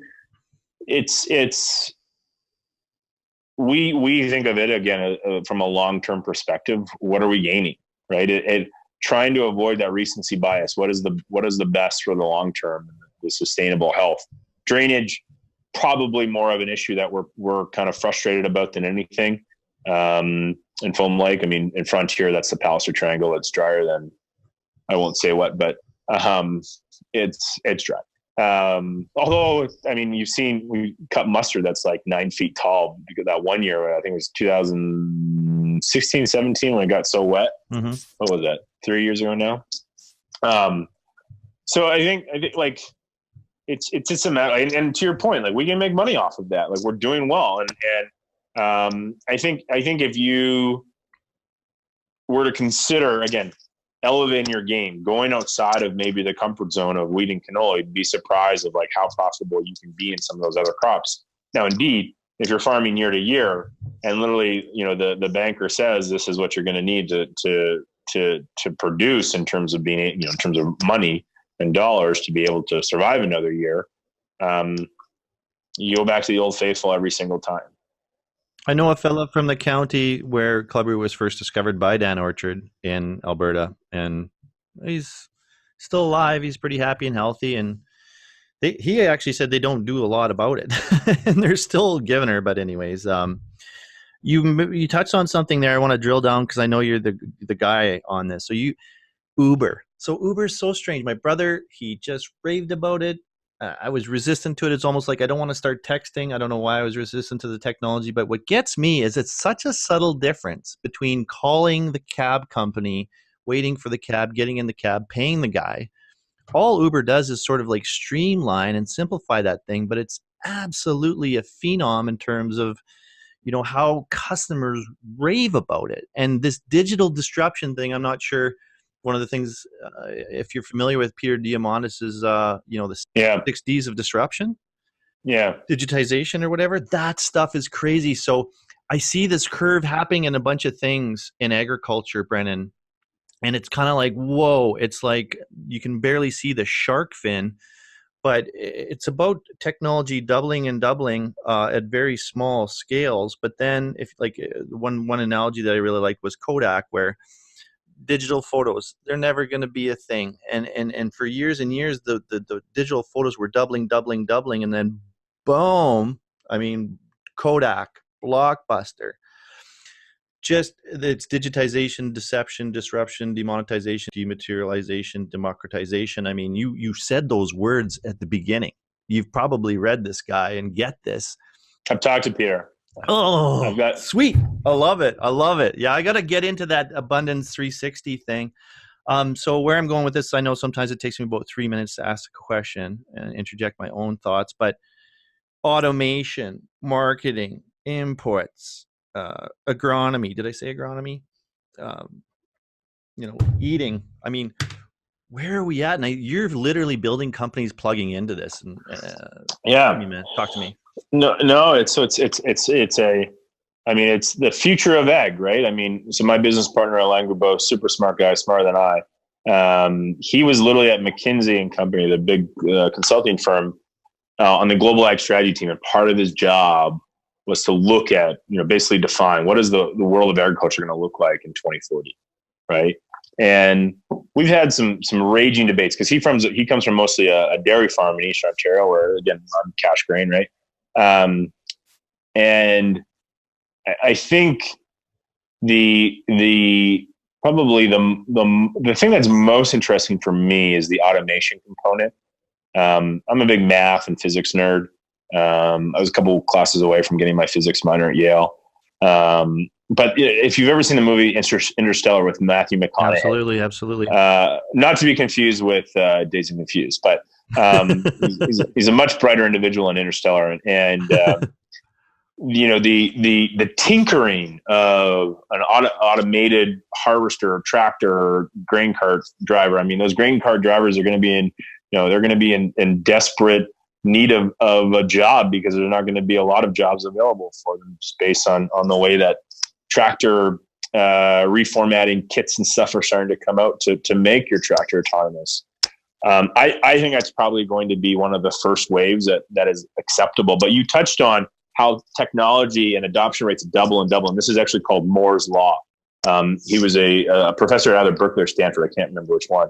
But basically, the Moore's Law posits that the power of a semiconductor or microchip, I can't remember which one exactly, but the power of the computing power will get smaller in size by half, but also double in capacity of how much you can process every year. And this was predicted like in the 70s or something like that, or maybe 80s. And it's just, and now you have, these massive processing capabilities on like literally a fingerprint, right? Of like a hardware or motherboard or whatever again, I can talk about technology objectively, but the hardware piece, I'm not that necessarily that guy. So the point is Moore's Law indeed will continue to force adoption. And then when you have companies who are actually paying people to adopt, right? They're subsidizing the adoption rates. That's what actually starts to push or artificially inflate that Moore's Law to a little bit more than half. And so you could argue that FarmLead is one of those companies. We've been driving this paradigm of digital cash grain trade or online commerce or e-commerce for the farm. We've been kind of one of those pioneers. And we've helped other people get comfortable with the fact of why not buy my crop inputs online or contract with one of the companies that I do business with regularly just through their online app, right? And so I think that the reality is that, and there's sorry, one more thing is that you have these younger generation who's comfortable with the use of technology that are coming back to the farm, and it's forcing the older generation to adopt. And if you don't adopt, then you're basically behind the curve, right? If you're not using GPS anymore, like, what are you thinking, right? Whereas 10 years ago or 15 years ago, it was like, I'm not going to use GPS. It's not going to make me a better farmer, right? And that's completely changed, right? It takes time, but indeed the adoption curve is happening faster. And so with that adoption curve, your, I guess the word I'm looking for is reliability or allowance or acceptance of even the next level of online grain trade or to your point, auto hedging, just take over my grain marketing automatically. Your comfortability becomes that much more significant. It's easier for me to do it because I'm already comfortable with this other phase of technology, right? This is why, if we come back to the Uber component, I don't think people are going to care too much in 15 years or 10 years even for that matter, if there's somebody actually driving their Uber. They're already comfortable with the fact that somebody else is driving their car for them. They're going to eventually get a little bit more comfortable over time. Like, my guess is that you're seeing it already in semi-trailers and semi-trucks. The actual functioning of the tractor trailer is done automatically through algorithms and AI or whatever you want to call it. But there's still somebody in the cab, right? And so that still keeps safe. And so I think eventually those people in the cab or in the car will be phased out. And you're just comfortable with it because there's this much data that shows that it's safe and so on and so forth. It's like planes, right? Plane travel is technically the safest, although the unfortunate headlines this week, again, middle of March, we're talking about the Boeing MAX 8, technically not necessarily the safest, and so it's been grounded. But I just think that it's continuing to adapt. So I'm really excited about, first and foremost, automation of equipment. I think it's fascinating. Again, maybe it's more personal, like geekiness or nerdiness associated with the movie Interstellar and the physics associated with it. I think the second being a more profit or ROI driven farmer because of all the different data points that we're going to be able to collect. And basically, here's the recipe to grow your crop. And now that conditions have changed so much, this is what you should be doing instead of this. I think that's probably the second thing I'm most excited about. And then I think the third thing that I'm actually not excited about, but I'm a little bit worried about, is the dynamic of community. And I'll be the first to admit my family run a relatively large operation, but the question comes down to is, as will these farms get bigger, or are the tools that technology is providing going to allow for those smaller operators to still continue to thrive and be profitable and earn a living from what they're doing? My gut says yes, but without proper adoption rates, and again, some of those smaller farmers are the last persons to adopt to those new technologies for whatever reason.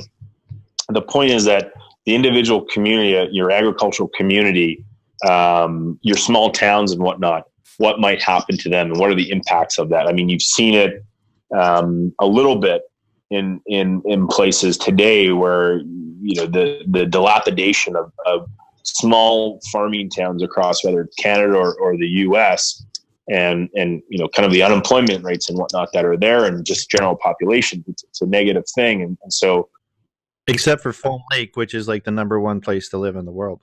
It's the best place. And full disclosure, I mean, like I've got family members who are Reeve of the RM, they're on town council and all that sort of stuff. And it's a constant question of how do we continue to bring people back to our community and or create opportunities in our community. And I think it's every small town's asking this question. And you just don't want to put up another hog barn per se, or another fertilizer plant or shaft, if you will. So I think it's what are some of the, and this is kind of a challenge to any farmer who's involved in their local community and politics. What are some of the side effects or byproducts of some of this agricultural technology that's going to be required? I know for sure, one, computer programming skills in terms of fixing equipment and software and whatnot in those rural areas is going to be very, very coveted.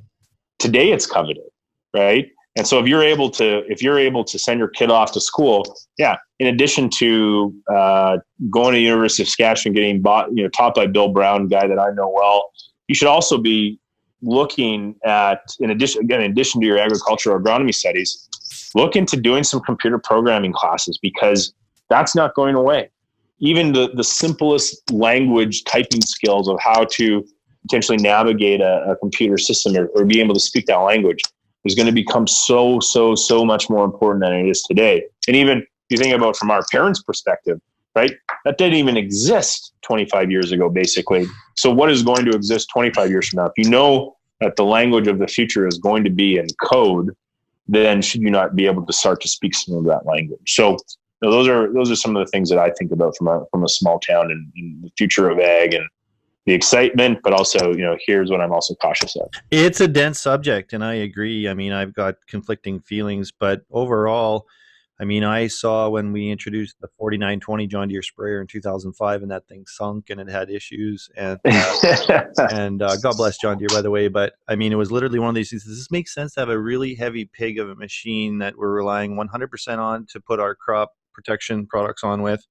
When it breaks down, we are zero productivity. I thought at the time, and I'd often talked about kitchen tables producers, we need small machinery that does not compact the ground, that is highly scalable to our needs, that sprays every individual plant, so we don't have to broadcast chemicals onto our food as such. And I would like to see farm equipment go into the realm of Moore's Law, where it gets smaller all the time and it gets better all the time, and it gets cheaper all the time and it gets twice as good all the time. And when I started out selling sprayers, I don't know what the inverse, Moore's Law of that would be. But I mean, I know a brand new 4700 in 2000 was $200,000, and now they're $600,000 plus. And I still think some of the best machinery was made in that 10 series by Deere.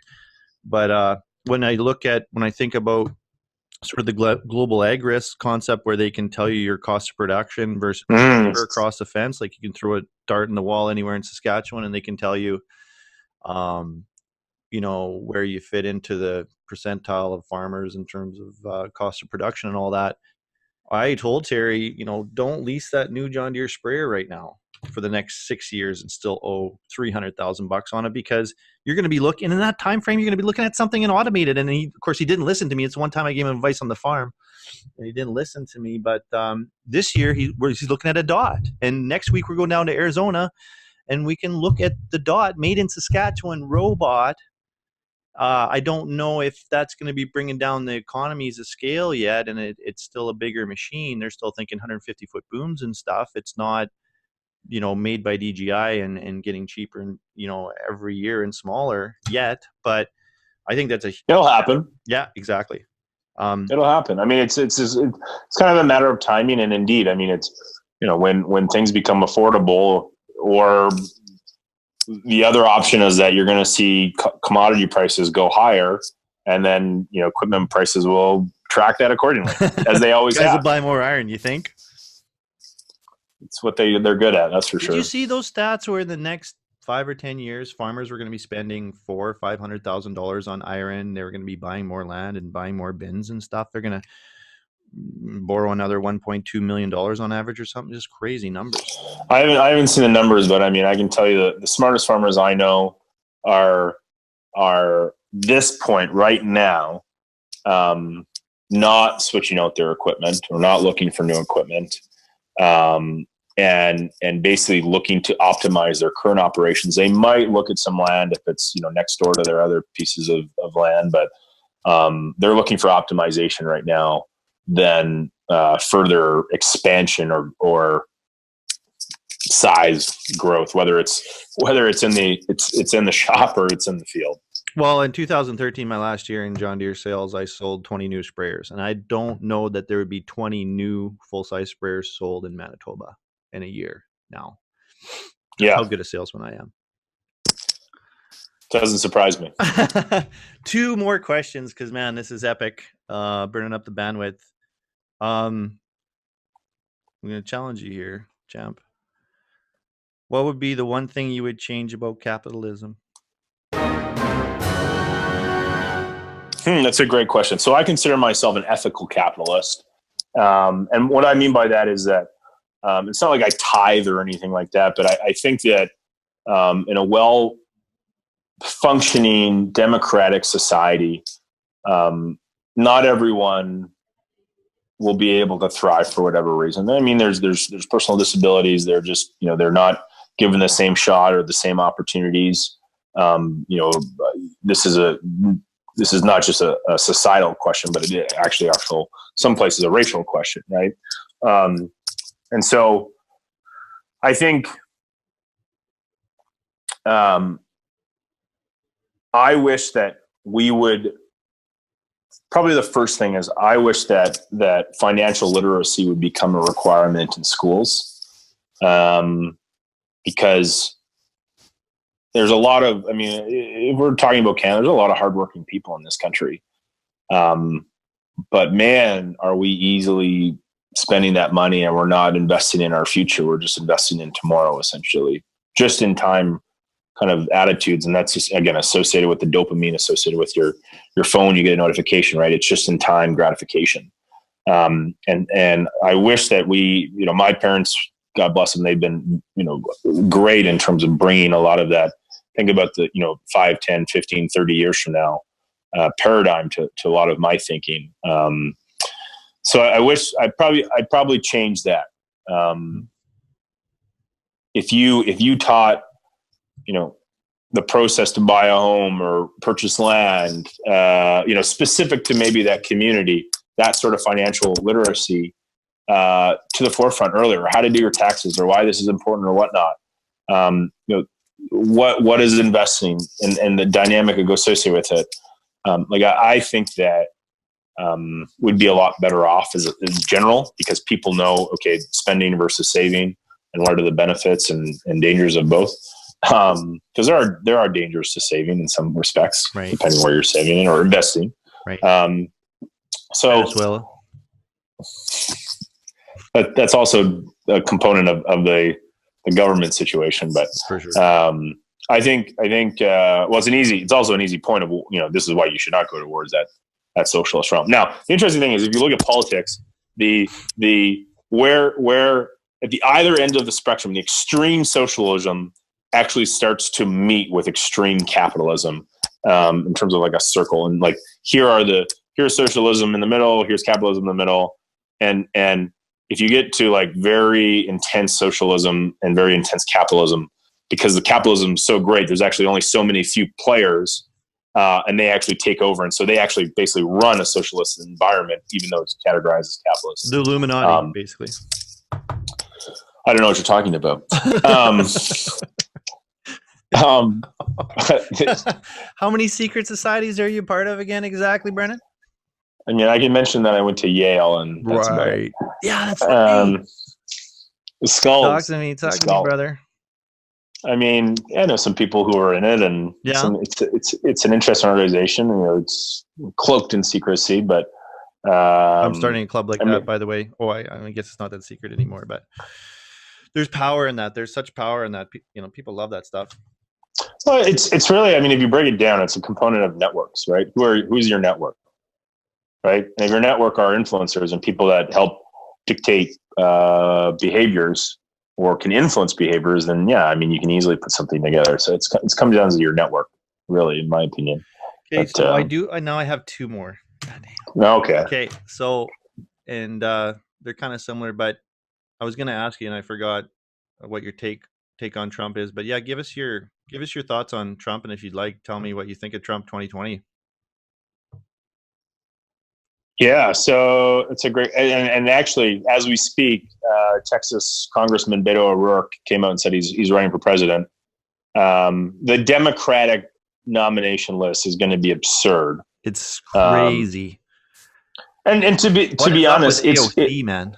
You know what's going to happen. This is exactly what's going to happen because it's become so polarized. Yeah, there are so many people who are going to become disenfranchised or disinterested in the Democratic values or party platform that's going to be promoted, that they're not going to vote for the Democrats, and they may not vote at all. They might vote for the independent, which is in Trump's favor, because the exact same people who voted for Trump in 2016 are going to vote for him again in 2020, which just increases his odds of winning the presidency. He's going to do it again, won't he?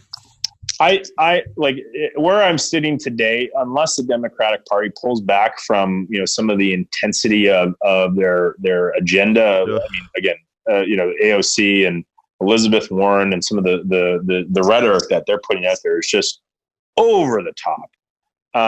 But this is, I mean, if I think about it, if you look at the history of countries, they only last somewhere between 80 to 110 years as a world power before then they start to, it's become too big and it starts to crumble. We start with Spain, kind of the 1700s into the 1800s. And then you have before that, it was technically France. And after that, after the Spaniards, it was the British environment. And then basically kind of sometime between, the First and Second World War and thereafter, the U.S. become the power. And so, the reality is that because the environment has become so polarizing, the U.S. might be losing its power. And indeed, China or India is probably the next player that's going to become the de facto kind of number one leader of power. And I don't think it's going to happen in the next, 2 to 10 years probably. But, once I'm into my parents' age, it's not going to be the U.S. really in charge anymore. But coming back to the short-term thinking, I think that the polarization of politics in the U.S. and even in Canada, for that matter, we don't know how to talk to each other without just being so entrenched in our positions. And and you could argue maybe it's technology. We don't know how to interact with one another without a screen in front of us, that we cannot be able to figure out a compromise. And figure out the middle. If you think about it, though, there's a great piece actually in the New York Times this past weekend, and specifically today's March 14th, so March 10th, I think it was published, about how we really actually all want the same things. We all want healthcare. We all want the ability to provide for our families, all these other things.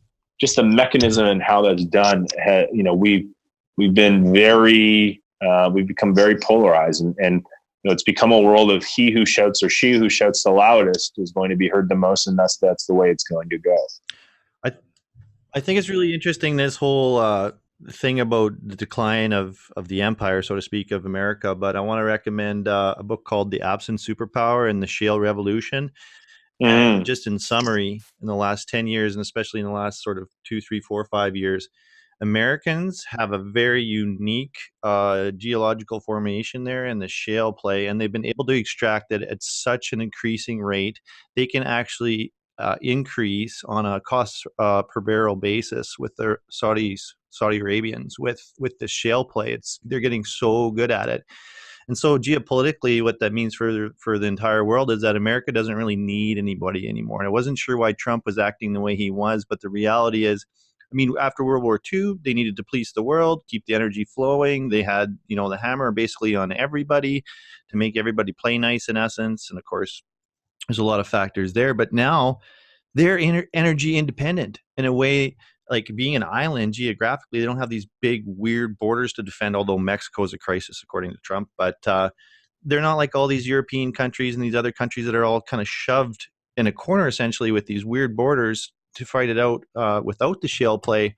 It's essentially saying America is only going to gain steam, like pending any sort of self-implosion from, overindulgence on reality TV and Ben and Jerry's. America is going to not run the world anymore, but be the one sort of safe haven, given that all these no other countries like Canada, there's maybe 4 other shale play countries, Canada, Argentina, and a couple others.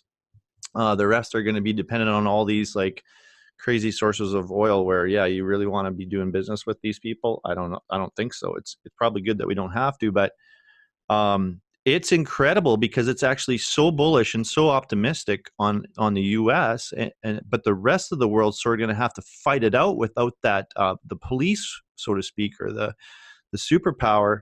You got to read that book because I was always thinking, Russia and China. But when they talk about the demographics, when they talk about the energy play, when they talk about America stepping back, it's like, whoa. And then I was doubly glad to fly back from Jamaica along the eastern seaboard, see all those twinkling lights and go, thank God I live in civilization, brother. I mean, the ironic thing is that, we also live in a country here in Canada where, calling a spade, we produce a heck of a lot of energy. Mm-hmm. Yet we're not necessarily self-sufficient. Right. Why is that? So I think, there's nothing, I think being self-sufficient is a very strong case. I mean, truthfully, it used to be that if you had a strong agricultural industry or economy, that it was the backbone for any successful national economy or country to thrive, right? And arguably today, it's now if you have a strong energy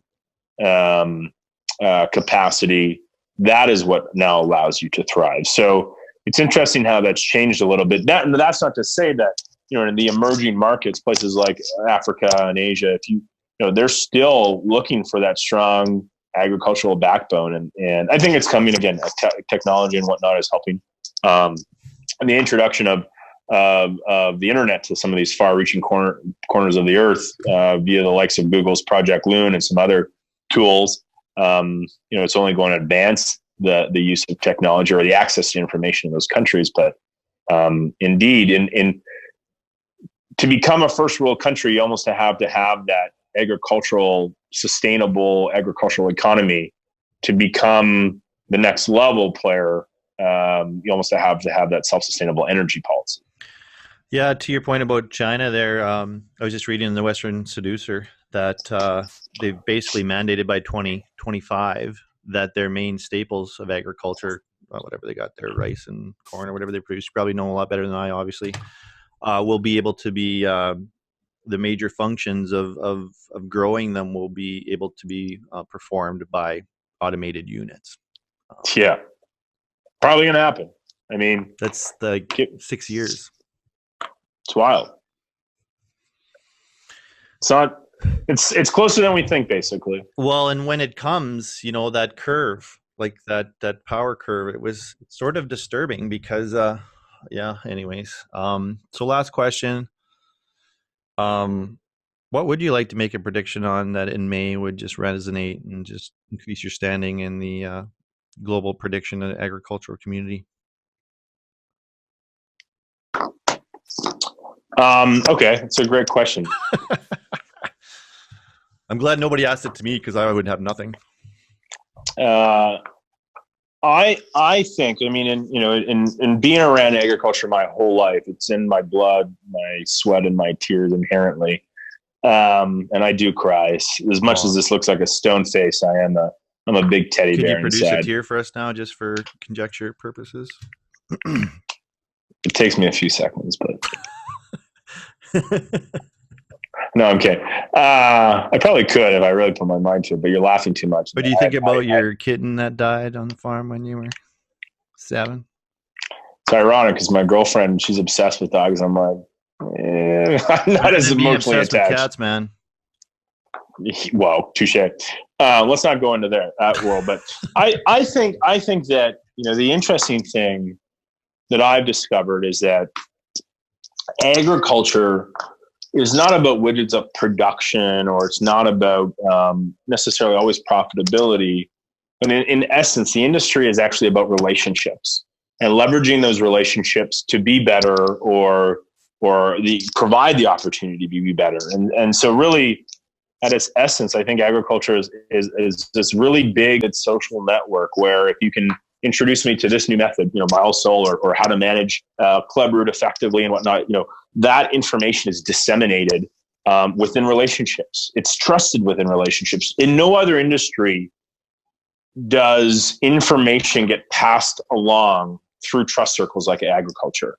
Nowhere else. Like, I literally look for this. And so, as we've been evolving here at FarmLead and growing, and, we've obviously, grown to a pretty significant size and company and whatnot. We think that this component of leveraging one's network, whether to gain access to information about commodity prices or crop input prices or information, things like crowdsourcing information. Why am I individually sourcing or sifting through the Western Seducer, you so eloquently put it? I've never heard that before, by the way. That's really good. I've never heard that is old as the hills, brother. I've never heard it suggest that way. I saw you smile. I'm like, well, he gave me like a really good reaction. Yeah. No, it's good. The point though is that if you're able to kind of democratize the sourcing of this information, again, like if 30 people in my network were to read one article in the Producer, why should I go try to have to sift through 20 pages before I think, yes, this is the article that I want to read, right? And so it's the same thing on cash grain trade. If the conversation that I'm having with you as maybe a buyer of mine is the exact same that you're going to have with any of your other producers, then why are we having these linear conversations when it's the exact same information that's being sought and or delivered? And so, my prediction is that, we specifically have a product that's really meant to act as more of a leverage of your network, both professional and personal, to distribute and again request or seek information more readily. And I think not only come May you're going to see this, but I think come over the next couple of years, it's that veil of expertise within your own trusted network is going to continue to be doubled down on, so to speak, a Moore's law. If I'm being more generally though, I think by this time in May, when you see the podcast, you're actually going to see grain prices a lot better than they are. And that's a statistically significant answer, because that happens like 95 years out of 100 that this time, in May and June, you always see grain prices start to pick up. So you can timestamp me on that for sure. The other one might be a little bit of a longer prediction. Dodge dealerships across Western Canada are celebrating. Really, really, really good job today, Brennan. Alyssa, what did you learn? Hit the space bar and tell us something. What did you learn? I learned that I have a lot to learn. Which is a good thing. It's a good thing. Like it's easy to be paralyzed by the intensity of how much is out there. But pick one. Start somewhere, right? It's like your New Year's resolution. Maybe you're off the track a little bit. Why not get it back? Today's a great opportunity to start it up again. Pick one.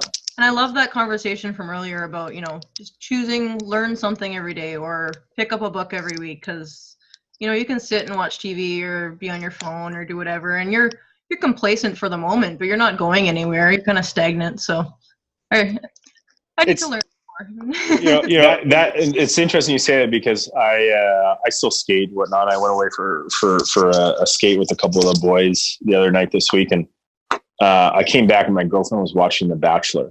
I'm like, why are you watching this? Like, it's mind numbing. Like, you could be reading your book that you're doing. Full disclosure. And this is something that I don't readily share, but now it'll be very popular. My college hockey teammates put in an application for me to The Bachelorette. No way. And I made. You are you there? Sorry. Oh yeah, you're here. Okay, go ahead.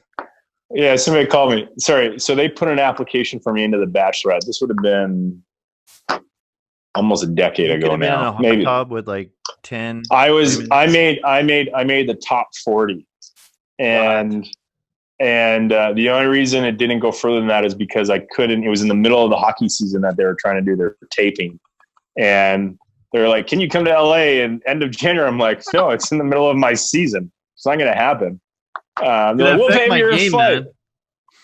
So, anyways, that's my claim to fame around the Bachelor. You're supposed to have sex during the playoffs, are you? No comment. Listen, man, like, I think you'd be a great Bachelorette. I already have I'm no longer a bachelor, though. Put it that way. Right. It would truly be a feat of method acting on your part at this point.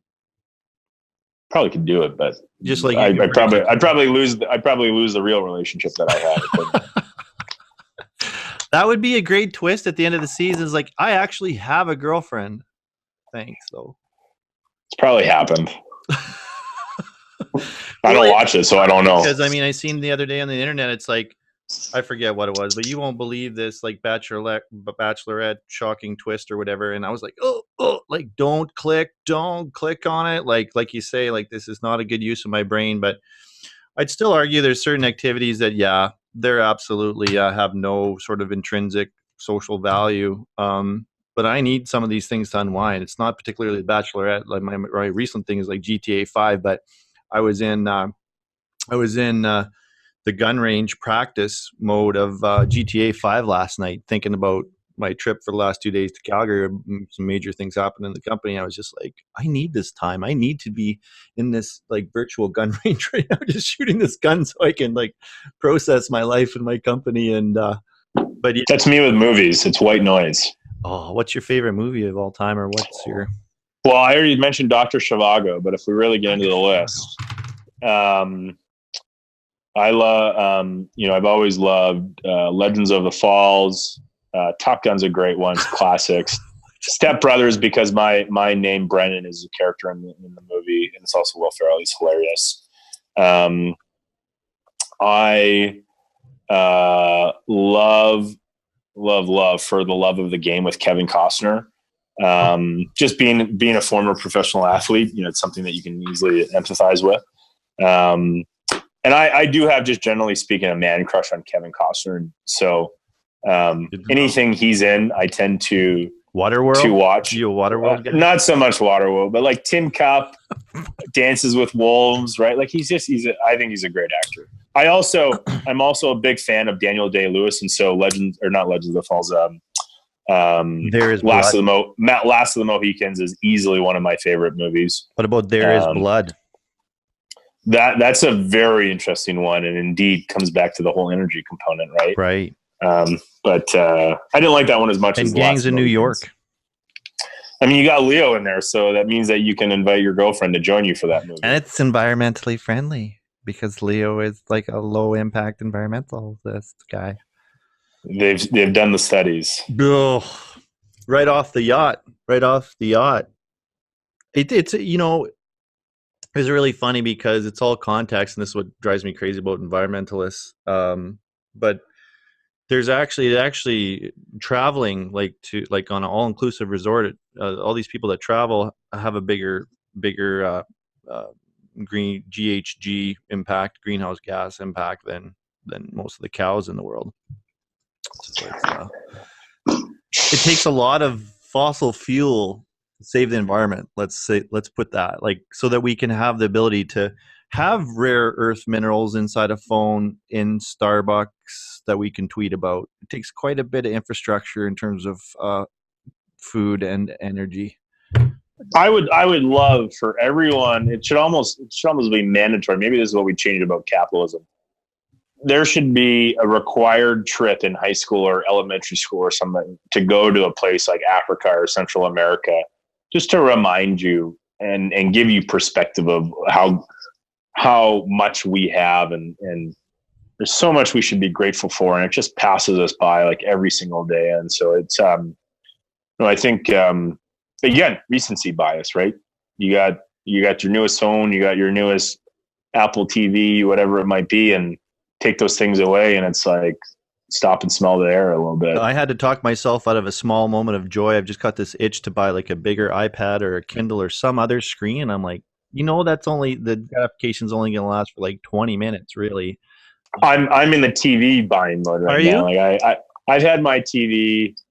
It's like an LG 48-inch or something like that. I've had it for over a decade. Wow. Which in the age of TV seems like a really long time. So I'm thinking I deserve to upgrade, and because I just bought a house, so I'm thinking about maybe making a switch. But my theory, again, it's kind of Moore's law. It's like these prices come down with TVs with every new technology. I'm like, maybe I should just wait 2 years, and the price of what I'm looking at is going to be 50% better, and that by that time I'll know exactly what I want anyway. This is the weird first world conundrums that for some reason just create so much anxiety. Terry went to Ethiopia. I'll never forget what he said. They really don't have like a concept or a word. I mean, I don't want to overstate this. Don't let me overstate this, but they don't have the same like word or concept for depression or anxiety in their country, but they are quite busy like on a daily basis, just doing the essential functions to prepare for the next meal. Yeah, they're trying to live. That's what they're focused on. We have a lot of stories in our head that create a lot of issues, and it sounds like you've got this issue with the television. So I just want to wish you luck with that. I mean, I don't know. Maybe in season 2 we'll find out what you bought for TV, if you bought a TV, or in a breakfast brief that you read. My big thing with this podcast was like, I got to get a hold of Brennan a month ahead, and I got to get a month of his breakfast briefs. You should send it to me anyways if you can. Dan at aberharteggsolutions.ca. But I was like, I got to prepare. And oh man, if I prepared, we'd probably talk for 6 hours. So you should leave. Probably. Yeah, you should leave us off, man. It's been an awesome thing though. Like the cool thing about this podcast is whenever we have got this conversation. I seen you in San Francisco a year ago now. I was thinking about that. I'm going next week. Are you going next week? I'm not. And it was funny. I was thinking about that. Last year we went, and it was our first advisory board meeting. And frankly, I came in there with my traditional ShamWow, beating my chest like Kong, and the advisors basically told me a bunch of things I didn't want to hear and things that I didn't want to do. And I was quite depressed in a hotel room in San Francisco at this World Agri-Tech Investment Summit. I found it incredibly overwhelming at the time. I was like, what do I do with this? And frankly, I think Terry is a better lead for that kind of thing, because him as a farmer, he can start to sort some of that startup techie talk out and figure out, this might be good. And I know we want new things for Aberhart Ag, but like having a little alarm go off on my iPhone when the sheep goes outside of the fence or something from some guy that invented it from Israel, it's great. But like, I'm just like, okay, I just need to go home and sell some more biosol. I'm good. It's just like, oh my God. But it's a cool show, but it was expensive and long. And I don't know, what do you get out of it? It's a networking component. You get to connect face to face with a lot of people who either, have been on your radar for the last year and you're trying to maybe do something with them. To talk about, what you guys have been able to accomplish and what's going forward, what you're trying to accomplish. Yeah, you were speaking last year, were you not? Yeah, exactly. I talked about just kind of grain trade and the value chain in general. If you can speak at events, that's just such tremendous value. That's amazing. Yeah, so no, it was great. And so, yeah, I mean, we've gone pretty much every year for like the last 5 years. And then, I mean, we have some investors down there, and then I have some of my personal network, and I'm actually one of the members of my fellowship. Well, two of them. One is the CEO of Eventbrite, and the other one is the CEO and founder of Credit Karma. And so I'm following each of them around for like half a day before the summit, and just hanging out with them and just trying to, seeing how Julia, she's the CEO, and she founded Eventbrite with her husband Kevin, and how they operate, their teams and leadership styles and whatnot. And same thing with Ken, and like how they operate things, and it's more important what's pressing and dealing with certain things. So again, always trying to learn. Oh, it's huge. It was just kind of funny for me personally. At the time, I was a little bit overwhelmed after the advisory board meeting, and I had a bunch of big stuff for sales wise going on at home. And then I was trying to wrap my head around everything at that summit. And I get to the point where I'm so saturated with new ideas, probably like Alyssa's head is right now. Like, you're so saturated with new ideas, you're just exhausted. And I was just like, oh man, it was, but anyways, I shouldn't poo poo on it. It's a great show, well organized. I mean, just blows your mind what's happening in agriculture just on a whole different level. I mean, those people are very far from the glacial till of Landsberg, Saskatchewan, but my brother's doing a lot of that stuff on the farm. So it's happening, but it's the thing is, I will say this, maybe we can end here. I gotta go on my day here. The interesting thing is the lack of farmer attendance at these ag tech events. There's no farmers there. And like it's like me, you, and your brother who are able to literally discern, okay, that's useless. And I mean, I guess that's kind of one of the benefits of being, from farming background, still involved in the farm to a certain extent. Hey, I'm a great grain cart driver, and again, I'm going to lose my job to the nation. But the point is, sorry about that. Point is that it's just, there's just this almost discrepancy of like what's actually applicable to, this is what everyone's trying to solve for. Right. So I wish that, some of these events would bring in more farmers, but TBD, we'll see. Give me your pitch again on who you are and what you do and how people can connect with you and what you can help them with. Yeah, so I'm Brennan Turner. I'm the CEO and co-founder of FarmLead, North America's grain marketplace. Our mission is to make cash grain trade easy. All buyers, all sellers in one convenient location, showcase what you're looking to sell, specifics around it. On the flip side, if you're a buyer, post your bid, and let your network or counterparties come to you and find a better grain deal.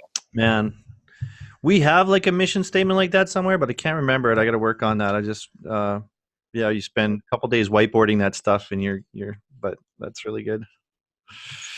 Thanks for having me, Dan. You did a great job, Brennan. Amazing conversation. I can't wait to slice and dice this one for the public. So thanks, man. I appreciate it. And hopefully get to talk again soon. We'll see you around the racetrack. You got it, buddy. Have a good one. Thanks so much, Brennan. Take care. Take it easy. Bye. Bye now.